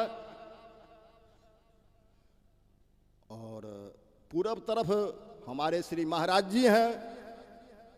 पश्चिम वृंदावन, पूरब महाराज जी, और दक्षिण तरफ नाम कीर्तन हो रहा है और उत्तर तरफ मंदिर है। अब सोए तो कैसे सोए, समस्या आ गई। सोए तो किधर पांव रखें, महाराज जी तरफ रख नहीं सकते हैं, कीर्तन हो रहा है गांव में, उधर रख नहीं सकते हैं। अब वृंदावन पश्चिम तरफ है, उधर पांव रख नहीं सकते हैं, और उत्तर तरफ मंदिर है, उधर कैसे पांव रखें। चुपचाप बैठे हुए हैं। हम सोए, हम सोचे कि जप कर रहे हैं थोड़ी देर के बाद में, लेकिन वो बैठे ही रह गए, घंटों बैठे रह गए। हमको भी नींद नहीं आती, क्यों नहीं सो रहे हैं। आज पहले दिन आए थे तो उनको सुला करके ना हम सोएंगे। क्या बतावे, वो सोते नहीं थे। बाबा सो क्यों नहीं रहे? बोले कैसे सोए? बोले क्यों, क्या बात हो गई? महाराज जी उधर पूरब करके, इधर तो महाराज जी का आसन है, तो आसन है तो क्या होगा, थोड़ा सा इधर करके सो जाइए। नहीं है तो महाराज जी का आसन, तो उधर दक्षिण तरफ, हम तो दक्षिण तरफ आसन करके सोए हैं, ये पाँव करके। बोले उधर वो कीर्तन हो रहा है गांव में, उधर कैसे हम करें? तो पश्चिम तरफ कर लीजिए, वृंदावन है। बड़ा मुश्किल बात। बोले बाबा तो कैसे दिन रात भर आप ऐसे बैठे रहिएगा? तो महाराज जी जग गए। बोले क्या बात है? बोले महाराज जी ऐसी ऐसी बात है, सब बात बताए। बोले गोविंदास शीर्षासन जानते हो? बोले नहीं महाराज। तब तक कैसे सोओगे? शीर्षासन में सोता, पैर ऊपर कर देता, सिर नीचे कर देता। अरे वृंदावन बहुत दूर है, कीर्तन गांव में हो रहा है। ऐसे विचार करोगे तो क्या सो सकोगे? सो जिधर ऊंचा है उधर सिर कर दो, और जिधर नीचा है उधर पांव करो। हमारी आज्ञा है, सो जा। तो बोले आपकी आज्ञा है तो सो जाता हूं। ऐसे भोला आज तक हम कभी किसी को देखे नहीं महाराज। एक बार की बात है, हमने देखा रोटी सूखी चबा रहे हैं, रोटी सूखी चबा रहे हैं। हमने कहा बाबा आज सूखी रोटी चबा रहे हैं, सब्जी तो थोड़ी है। बोले कोई साधु आ जाएंगे तो सूखी रोटी पाएंगे, उनके लिए रख दिया हूं, छोड़ दिया हूं। ये साधु की भावना, साधु सेवा की भावना बड़ी विलक्षण भावना है। हमने आज तक कहीं नहीं देखा ऐसी भावना साधु में, संत में। एक बार की बात है, एक साधु आए, हाँ बस 5 मिनट में विश्राम लेता हूं। एक कहने के लिए तो बहुत बात है, संस्मरण। हाँ एक संत आए, करीब 1 बज गया था, पंगत 12 बजे हो जाती थी। और साधु ठाकुर जी को प्रणाम किया और निकल गए, प्रांगण से निकल गए चेतन कुटी से। हम महाराज जी के पास थे, गोविंद बाबा पढ़ के सुना रहे थे हमको। महाराज जी बोले थोड़ा देर तू विश्राम करके फिर हम तू पढ़ना। ऐसे बेरा बेरी से हम लोग पढ़ करके महाराज जी की सेवा करते थे। तो गोविंद बाबा सुना रहे थे कुछ, या कोई भगवत चर्चा हो रही थी। इसी समय कोई साधु आए, प्रणाम करके निकल गए। वो जाने लगे तो खिड़की से परिक्रमा के रास्ते को गोविंद बाबा देख रहे थे। देखे वो साधु आए थे, प्रणाम करके चले जा रहे हैं। बस चुपचाप निकल गए कुछ कहे बिना, और दौड़ कर गए सेवाश्रम के पास में, साधु को पकड़े और पकड़ के वहां से ले आए। उनको भोजन दिए पाने के लिए, तब आए, पवा करके तब आए। हमको महाराज जी पूछे, महाराज ए गोविंदास चुप हो गया, कहाँ चला गया? बोले महाराज जी दौड़ते हुए चले गए हैं परिक्रमा रास्ते में, लगता है कोई साधु यहाँ से इसे चले गए बिना पाए हुए, देख लिए होंगे। तो हमको महाराज जी बोले गोपी रमन देखो साधु सेवा में कितनी अच्छी भावना इसकी है, इसीलिए हम इसको ज्यादा मानते हैं। तो लोग कहता है गोविंदास को ज्यादा मानते हैं, ज्यादा मानते हैं। अरे इसमें गुण है तब मानते हैं इसको ज्यादा। और महाराज जी एक सीख दिए थे गोविंद बाबा को, वो सुना करके विराम लेता हूं कि गोविंदास यदि साधु सेवा में भाव होगा तो तुमको वस्तु की कमी नहीं होगी, और भोग की भावना होगी तो कभी पूर्ति नहीं। और गोविंद बाबा ने विश्वास के साथ इसका जीवन में पालन किया, और आज पूरे भारतवर्ष में इनका नाम है। साधु सेवा में चेतन कुटी, साधु सेवा में इनका नाम है श्री गोविंद बाबा का। इन्हीं शब्दों के साथ बाबा के चरणों में हम श्रद्धा सुमन समर्पित करते हैं।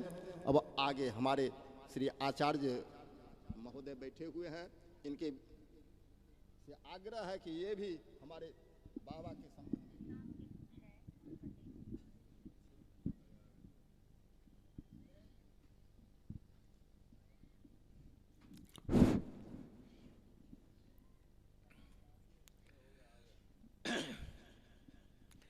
बिना वेंकटेशम ननाथो ननाथः सदा वेंकटेशम स्मरामि स्मरामि हरे वेंकटेश प्रसीद प्रसीद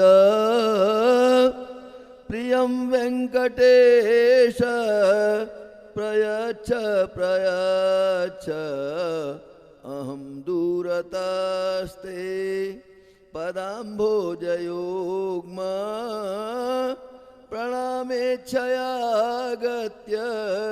सेवां करोमि सकृत् सेवया नित्य सेवा फलं त्वं प्रयच्छ प्रयच्छ प्रभो वेङ्कटेश प्रभो वेङ्कटेश प्रभो वेङ्कटेश। कारङ्कारमलौकिकाद्भुतमयं मायावशात् संहरन् हारं हारमपीन्द्रजालमिव यः कुर्वन् जगत् क्रीडते तं देवं निरवग्रह स्फुरदभिध्यानानुभावं भवं विश्वासैकभुवं शिवं प्रति नमन् भुवासमन्तेष्वपि दोर्भिर्युक्तैश्चतुर्भिस्फटिकमणिमयी मक्षमालां दधाना हस्तेनैकेन पद्मं सितमपि च शुकं पुस्तकं चापरेण पाशं वीणां मुकुन्दस्फटिकमणिनिभा भासमाना समाना सा मे वादे च तथ्यं निवसतु वदने सर्वदा सुप्रसन्ना।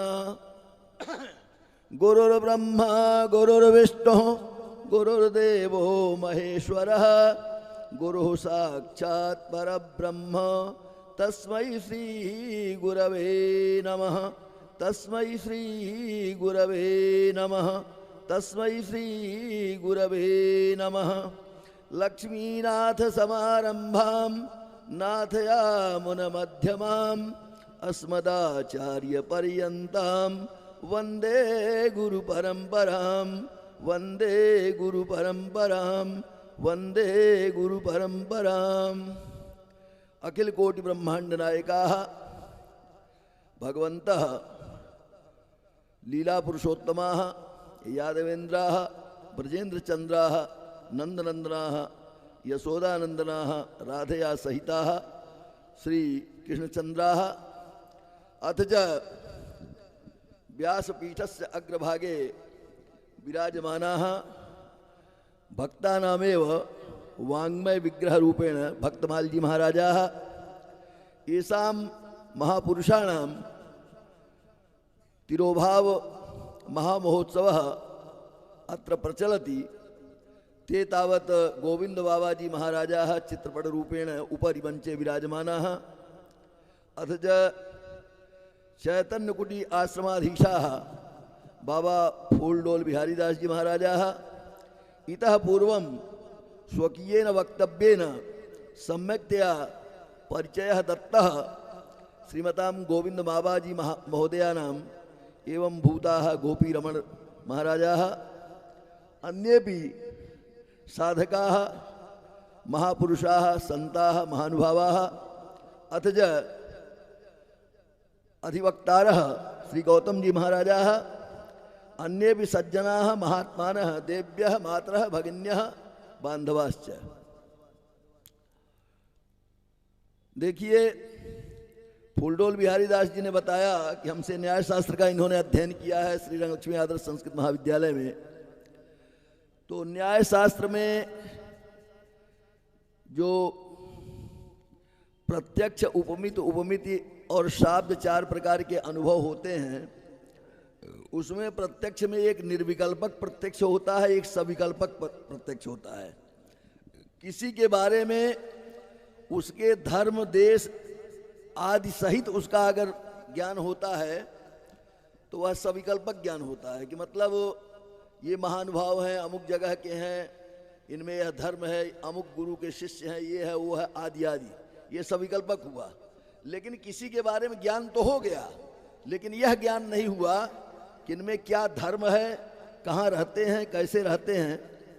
तो हम जहाँ तक समझते हैं गोविंद बाबा जी का निश्चित ही मैंने दर्शन किया होगा क्योंकि अभी अभी गोपी रमन बाबा ने उनके संबंध में जब रामादर्श पांडे जी का नाम लिया तो रामादर्श पांडे जी के ही कार्यकाल में मेरी नियुक्ति रंगलक्ष्मी में हुई है और वो चैतन्य कुटी आया करते थे और मैं भी नया नया आया था वृंदावन। यद्यप उसके 15 साल पहले भी मैं यहाँ आकर के public junior high school Brahmakund Vrindavan में मैं छात्र रह चुका हूँ और रामादृश पांडे जी हमारी प्रतिभा को देख करके, इंदुभूषण रामायणी एक थे ब्रह्मकुंड पर, उनके पुत्र आदि हैं, इंदुभूषण जी अब नहीं हैं। उस समय अखंड रामचरितमानस का पारायण वहाँ हुआ करता था। तो मैं गांव में रामचरितमानस बेसिक हिंदी रीडर जो पाठ्यक्रम में ग्रंथ हुआ करता था, उसमें परशुराम लक्ष्मण संवाद रामचरितमानस की चौपाइयाँ आती थीं। तो बच्चा था, मैंने कहीं किसी से चौपाई नहीं सीखी थी, लेकिन पता नहीं कहाँ ऊपर वाले की कौन ऐसी कृपा थी कि लठ जो है कंधे पर रख करके भैंस चराने जाया करता था प्राइमरी पाठशाला से लौटने के बाद।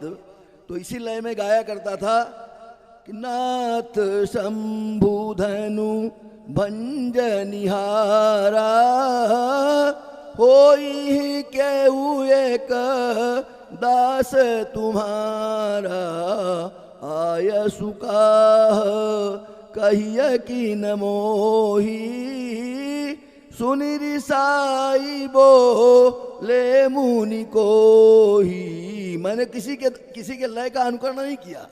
ये अंग्रेजी में गॉड गिफ्ट कह लीजिए या ईश्वर की कृपा कह लीजिए, हमको अपने आप यह लय आया। तो मैं ऐसे गुनगुनाया करता था।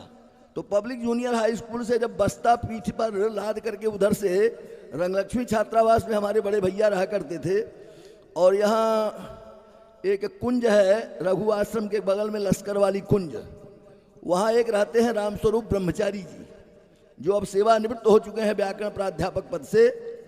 वही उस समय रंगलक्ष्मी महाविद्यालय के छात्र संघ के अध्यक्ष थे।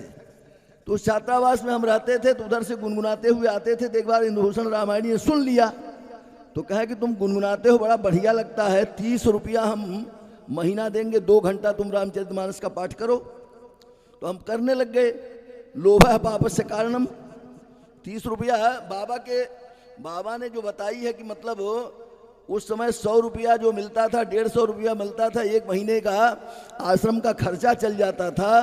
तो बहुत पहले की बात बता रहे हैं, मैं ये सन 69-68 की बात बता रहा हूँ। उस समय 30 रुपया इतना ज़्यादा होता था कि मतलब सब प्रकार से भोजन करने के बाद भी 5-7 रुपया बच जाता था। घी इत्यादि भी उसमें सम्मिलित है।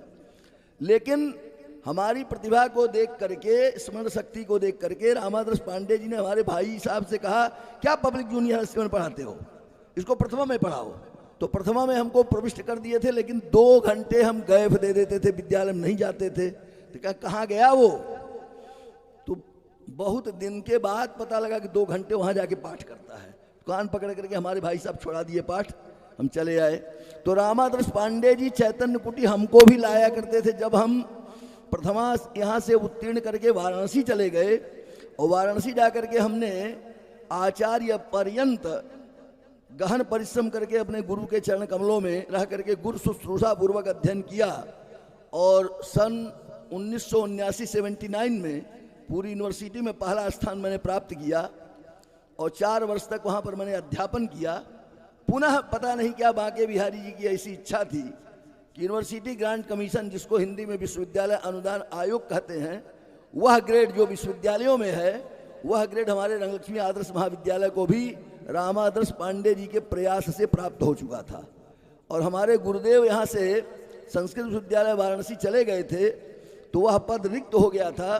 तो मैंने वह विज्ञापन भर दिया था, और इंटरव्यू देने जब आया तो बांके बिहारी के चरणों में मैंने यही प्रार्थना की कि संस्कृत शिक्षा का प्रारंभ इसी विद्यालय में मैंने किया था। अगर आपकी कृपा हो जाए तो संस्कृत शिक्षा जहाँ प्रारंभ हमने की थी, ग्रहण किया था, वहीं वो शिक्षा मैं लोगों को देना शुरू कर दूंगा। तो बांके बिहारी जी ने स्वीकृति दे दी, और मैं तब से अब तक वहीं पर हूँ। प्राचार्य पद पर मैंने प्रवक्ता से जो है सीनियर स्केल में गया, सिलेक्शन ग्रेड में गया, फिर प्राचार्य हो गया। तो रामादर्श पांडे जी हमारे नियुक्त होने के बाद भी 2-3 वर्षों तक रहे। तो वो जहाँ जहाँ विद्वत सभा होती थी, कोई गोष्ठी होती थी या कोई भंडारा होता था, तो सभी अध्यापकों को ले जाते थे। बड़े उच्च कोटि के साधक संत थे, गृहस्थ होने के बावजूद भी 108 सालग्राम भगवान की सेवा प्रतिदिन करते थे। और यमुना स्नान, गंगा स्नान, जहाँ गंगा के तरफ जाते थे वहाँ गंगा स्नान, जहाँ यमुना वहाँ यमुना, जहाँ त्रिवेणी तहाँ त्रिवेणी। मतलब नल के जल का सेवन कभी जीवन में नहीं किया रामादर्श पांडे जी ने। हम लोग उनके छात्र थे, लेकिन उन्हीं के कार्यकाल में उनके यहाँ अध्यापक नियुक्त हुए, तो उनके घर उनसे मिलने आते थे। तो वो कहते थे कि गुरु जी आए हैं अपने पौत्रों से, गुरु जी का स्वागत करो। हम कहे गुरु जी हम तो आपके शिष्य हैं, आप ही ने हमको पढ़ाया लिखाया, आदि आदि आदि। ये गुण हमारे रामादास पांडे जी में थे। इस बात को फूलडोल बिहारी दास जी भी अच्छी तरह से जानते हैं।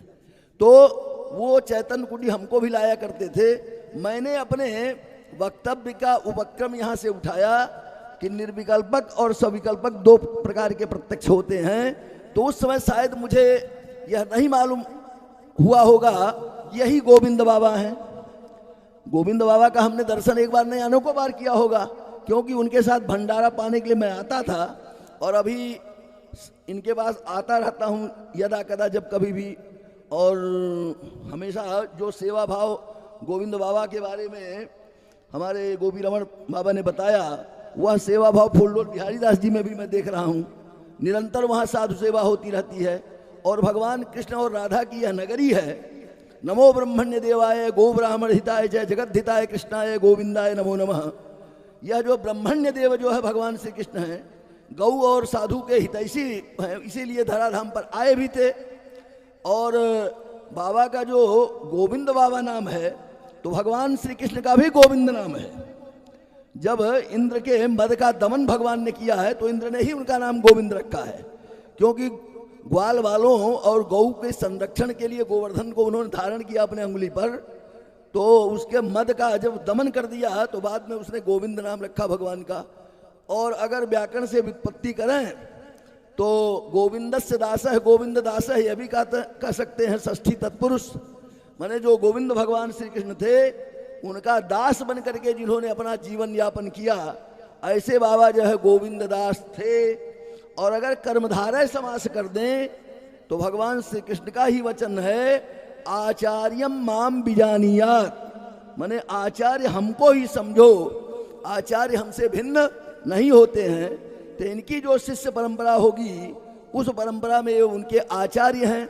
और आचार्य के लिए जहाँ गुरु की वंदना की जाती है वहाँ यह कहा जाता है, गुरुर् ब्रह्मा गुरुर्विष्णु गुरुर्देवो महेश्वरः गुरु साक्षात् परब्रह्म तस्मै श्री गुरवे नमः। अखंड मंडलाकारं व्याप्तं येन चराचरं तत्पदं दर्शितं येन तस्मै श्री गुरवे नमः। अज्ञानतिमिरान्धस्य ज्ञानाञ्जनशलाकया चक्षुरुन्मीलितं येन तस्मै श्री गुरवे नमः। तो कहने का मतलब यह है। और आधुनिक हिंदी के जो दोहा बनाने वाले रहीम कबीर आदि भी हैं, वो भी 100-200 वर्ष के नहीं हैं और बहुत पहले के हैं। रामानंद जी का जब अवतार हुआ था उस समय कबीर रहीम हुए हैं, तो वो भी कहते हैं, गुरु गोविंद दोऊ खड़े काके लागो पाए बलिहारी गुरु आपनो गोविंद दियो बताए। तो हमारे वैष्णवी पद्धति में आज यह बताया जाता है कि शरणागति ग्रहण करके, प्रपन्न बन करके, प्रपत्ति ग्रहण करके गुरु की सेवा शुश्रूषा पूर्वक भगवान के चरण कमलों की प्राप्ति हम कर सकते हैं। और दूसरी बात है, सबसे बड़ी बात, वैष्णवी पद्धति में सेवा को सर्वोपरि माना गया है। और हम जिस सिद्धांत में दीक्षित हैं, रामानुज सिद्धांत में, रामानुज हो या गौड़िया संप्रदाय हो या वल्लभ संप्रदाय हो या निम्बार्क संप्रदाय हो या मध्व संप्रदाय हो या सनक संप्रदाय हो, सनंदन संप्रदाय हो या रामानंद संप्रदाय हो, सर्वत्र घुमा फिरा करके सेवा को बहुत सर्वोपरि महत्व दिया गया है। और संस्कृत में एक वाक्य मिलता है कि सेवा धर्म परम गहना। सेवा जो है ऐरू गैरू नत्थु के बस की बात नहीं है। कितनों कोई श्रद्धालु होकर के सेवा करे और गुरुजी हमेशा उसके पीछे हाथ धो करके पड़े रहें, तो एक न एक दिन क्रोध का जो है अग्नि प्रज्वलित हो जाएगी शिष्य के अंदर। जैसे मान लीजिए आचार्य ने कहा कि सुनो, हाँ गुरुजी यहाँ आओ, पहुंच गए, जाओ यहाँ से। ऐसे 100 बार उसको बुलावें, 100 बार होकर हैं, तो क्या कह देगा, पगला गए हैं क्या आप ही बुलाते भी हैं, आप ही डांटते भी हैं, तो कहाँ सेवा हुई। सेवा का मतलब हुआ चाहे एक बार नहीं, पूरे जीवन भर गुरु फटकार लगाता रहे, उसके फटकार पर कभी भी ध्यान मत दो, तब तो जो है गुरु के कृपा के पात्र बन जाओगे। और गुरु के कृपा के पात्र बन जाओगे तो निश्चित ही भगवत चरणों में अनुरक्ति वह करा देंगे और भगवान के धाम को प्राप्त कर लोगे। या भगवत भजनानंदी जीवन भर बन करके भरत जी की तरह कहने लगोगे कि जन्म जन्म रति राम पद यह वरदान न आन, मतलब चार जो पुरुषार्थ होते हैं ना, धर्म अर्थ काम और मोक्ष, हमको न धर्म चाहिए, न अर्थ चाहिए, न काम चाहिए, न मोक्ष चाहिए, बार बार जन्म लूं, लेकिन बार बार जब भी जन्म लूं राम के चरणों में अविचल प्रीति प्राप्त हो, यह पंचम पुरुषार्थ वैष्णवों ने स्वीकार किया है। तो ऐसी स्थिति में सेवा धर्म जो है इतना कठिन है।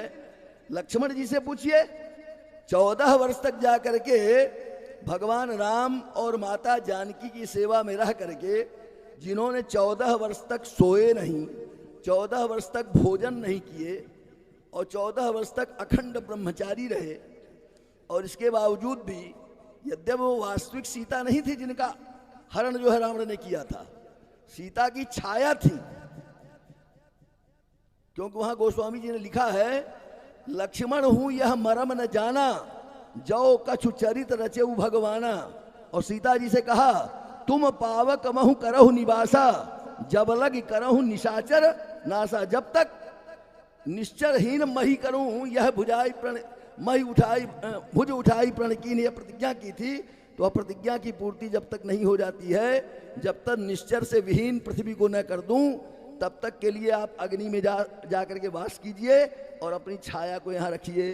तो छाया रूप सीता को स्पर्श किया था, अगर साक्षात जगदम्बा का स्पर्श किया होता तो वहीं भस्म हो गया होता। लेकिन लक्ष्मण जी भी यह नहीं जानते थे, इस लीला को सिर्फ जानकी जी और भगवान राम जानते थे। इसलिए जब उन्होंने मायावी जो मृग का रूप धारण करके आया मरीच, और यद्यप उसने मना किया था, हम नहीं जाएंगे, तुम जानते नहीं हो राम को। जब ताड़का का वध किया तो वहां बिना फर का बाण मारा था राम ने, और जानता था कि जब लंका में सीता का अन्वेषण करने जाएंगे तो यही काम आएगा, सीता के हरण में यही काम आएगा। त्रिकालज्ञ थे, परमात्मा थे, जैसे कृष्ण तैसे राम वैसे नारायण। तो इसलिए बिना फर के बाण मारे थे, वहीं जाकर के बेहोश होकर के बहुत दिन के बाद उठा था। तो रावण को मना किया, लेकिन रावण ने कहा तब मेरी तलवार देख ले चंद्रहास।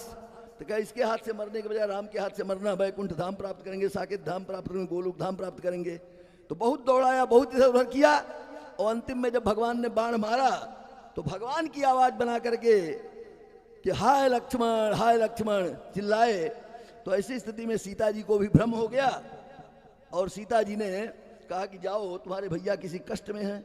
लक्ष्मण जी ने कहा कि भगवान कष्ट में हो, भगवान को कोई बाण मार दे या परास्त कर दे यह तो संभव नहीं है। लेकिन मैं आपको बता रहा हूं, गोस्वामी जी जो कि भक्ति परंपरा के थे, अपनी मर्यादा के अंदर रह करके उन्होंने लिखा है।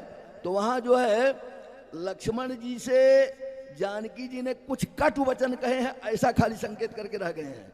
लेकिन मैंने वाल्मीकि जी का अनुसंधान किया है, वहां बहुत कुछ सीता जी ने कह दिया है कि तुम इसी ताक में थे, तुम्हारा तो वनवास हुआ नहीं था, मेरा भी नहीं हुआ था, खाली राम का हुआ था। मैं तो इनकी अर्धांगिनी थी, इसलिए हठ पूर्वक मैं चली आई। तुम क्या थे, क्यों चले आए?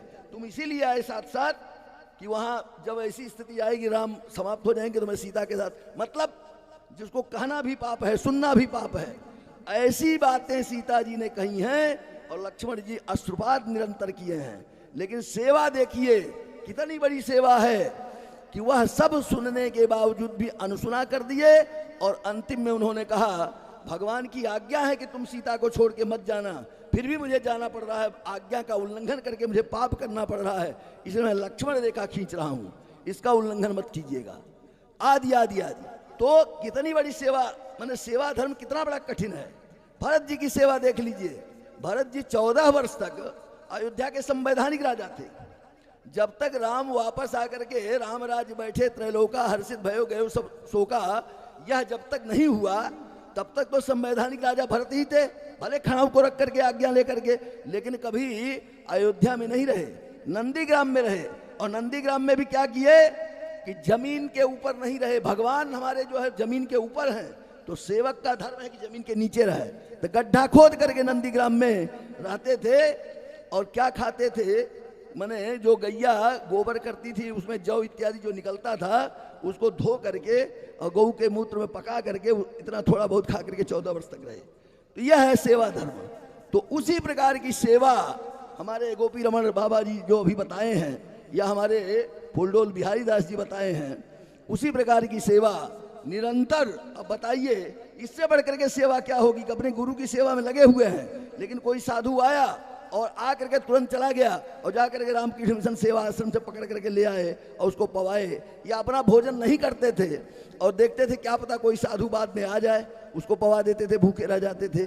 इससे बढ़कर के सेवा क्या हो सकती है? ऐसे साधु सेवी, संत सेवी, ब्राह्मण सेवी, गो सेवी, विप्र सेवी और परमार्थ करने वाले जो महापुरुष हैं, तो हम तो कहेंगे गोविंदस्य दास न कह करके गोविंद एव दास, माने वही गोविंद ही दास बन करके, गोविंद दास बन करके यहाँ आए और सबकी सेवा करने लग गए। ऐसे गोविंद दास जी के चरण कमलों में मैं अपनी भावांजलि, पुष्पांजलि अर्पित करता हुआ अपने वाणी को विराम देता हूँ।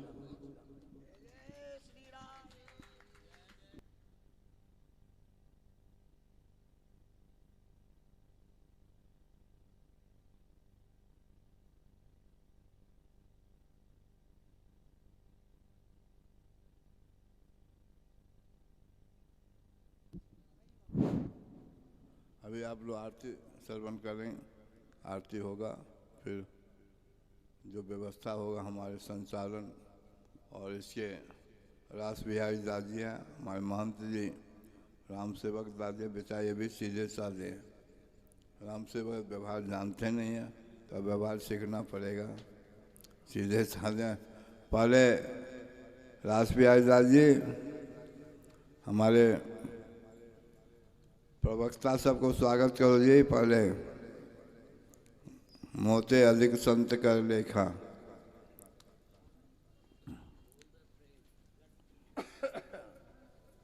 उसमें हीरालाल जी थे। हाँ जी, हाँ हीरा।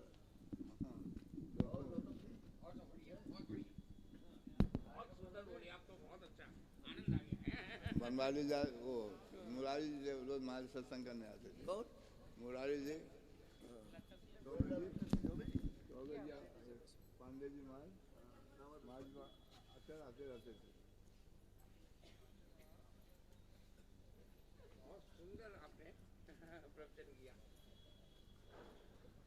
हीरालाल जी रखवा रहे थे, लोग को जो पढ़ाते गेट पर ऐसे रख लिए रहते। डंडा गुरु उनका नाम था। हाँ, वो कहीं अगर चले जाते थे तो खिड़की पर डंडा टांग देते थे और रामादास जी में उन्हें टूटू में होते कहाँ चले गए थे, कहने डंडा यहाँ था खिड़की पर। सब प्रेम रहता है। और वहाँ जाते हैं उनको झगड़ा हो जाता है उनसे, पान को खबर खोला 24 जगह खबर। हम गुरु जी ऐसे क्यों करते हैं तो कहानी सुनाते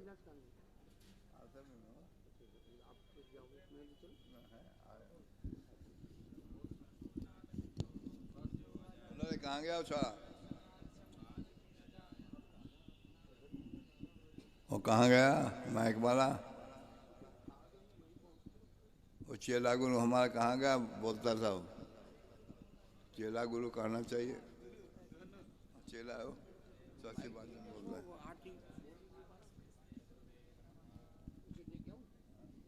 ना ना वो हो गया, समय हो गया।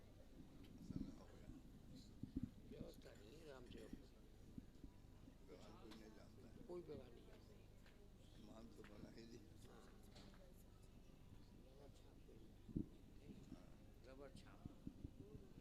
रबर छाप महंत बना दिया हूँ स्थान की सुरक्षा के लिए, व्यवस्था के लिए। हमारी आफत आती है, मुरारी मोहन में ऐसे चल रहा है।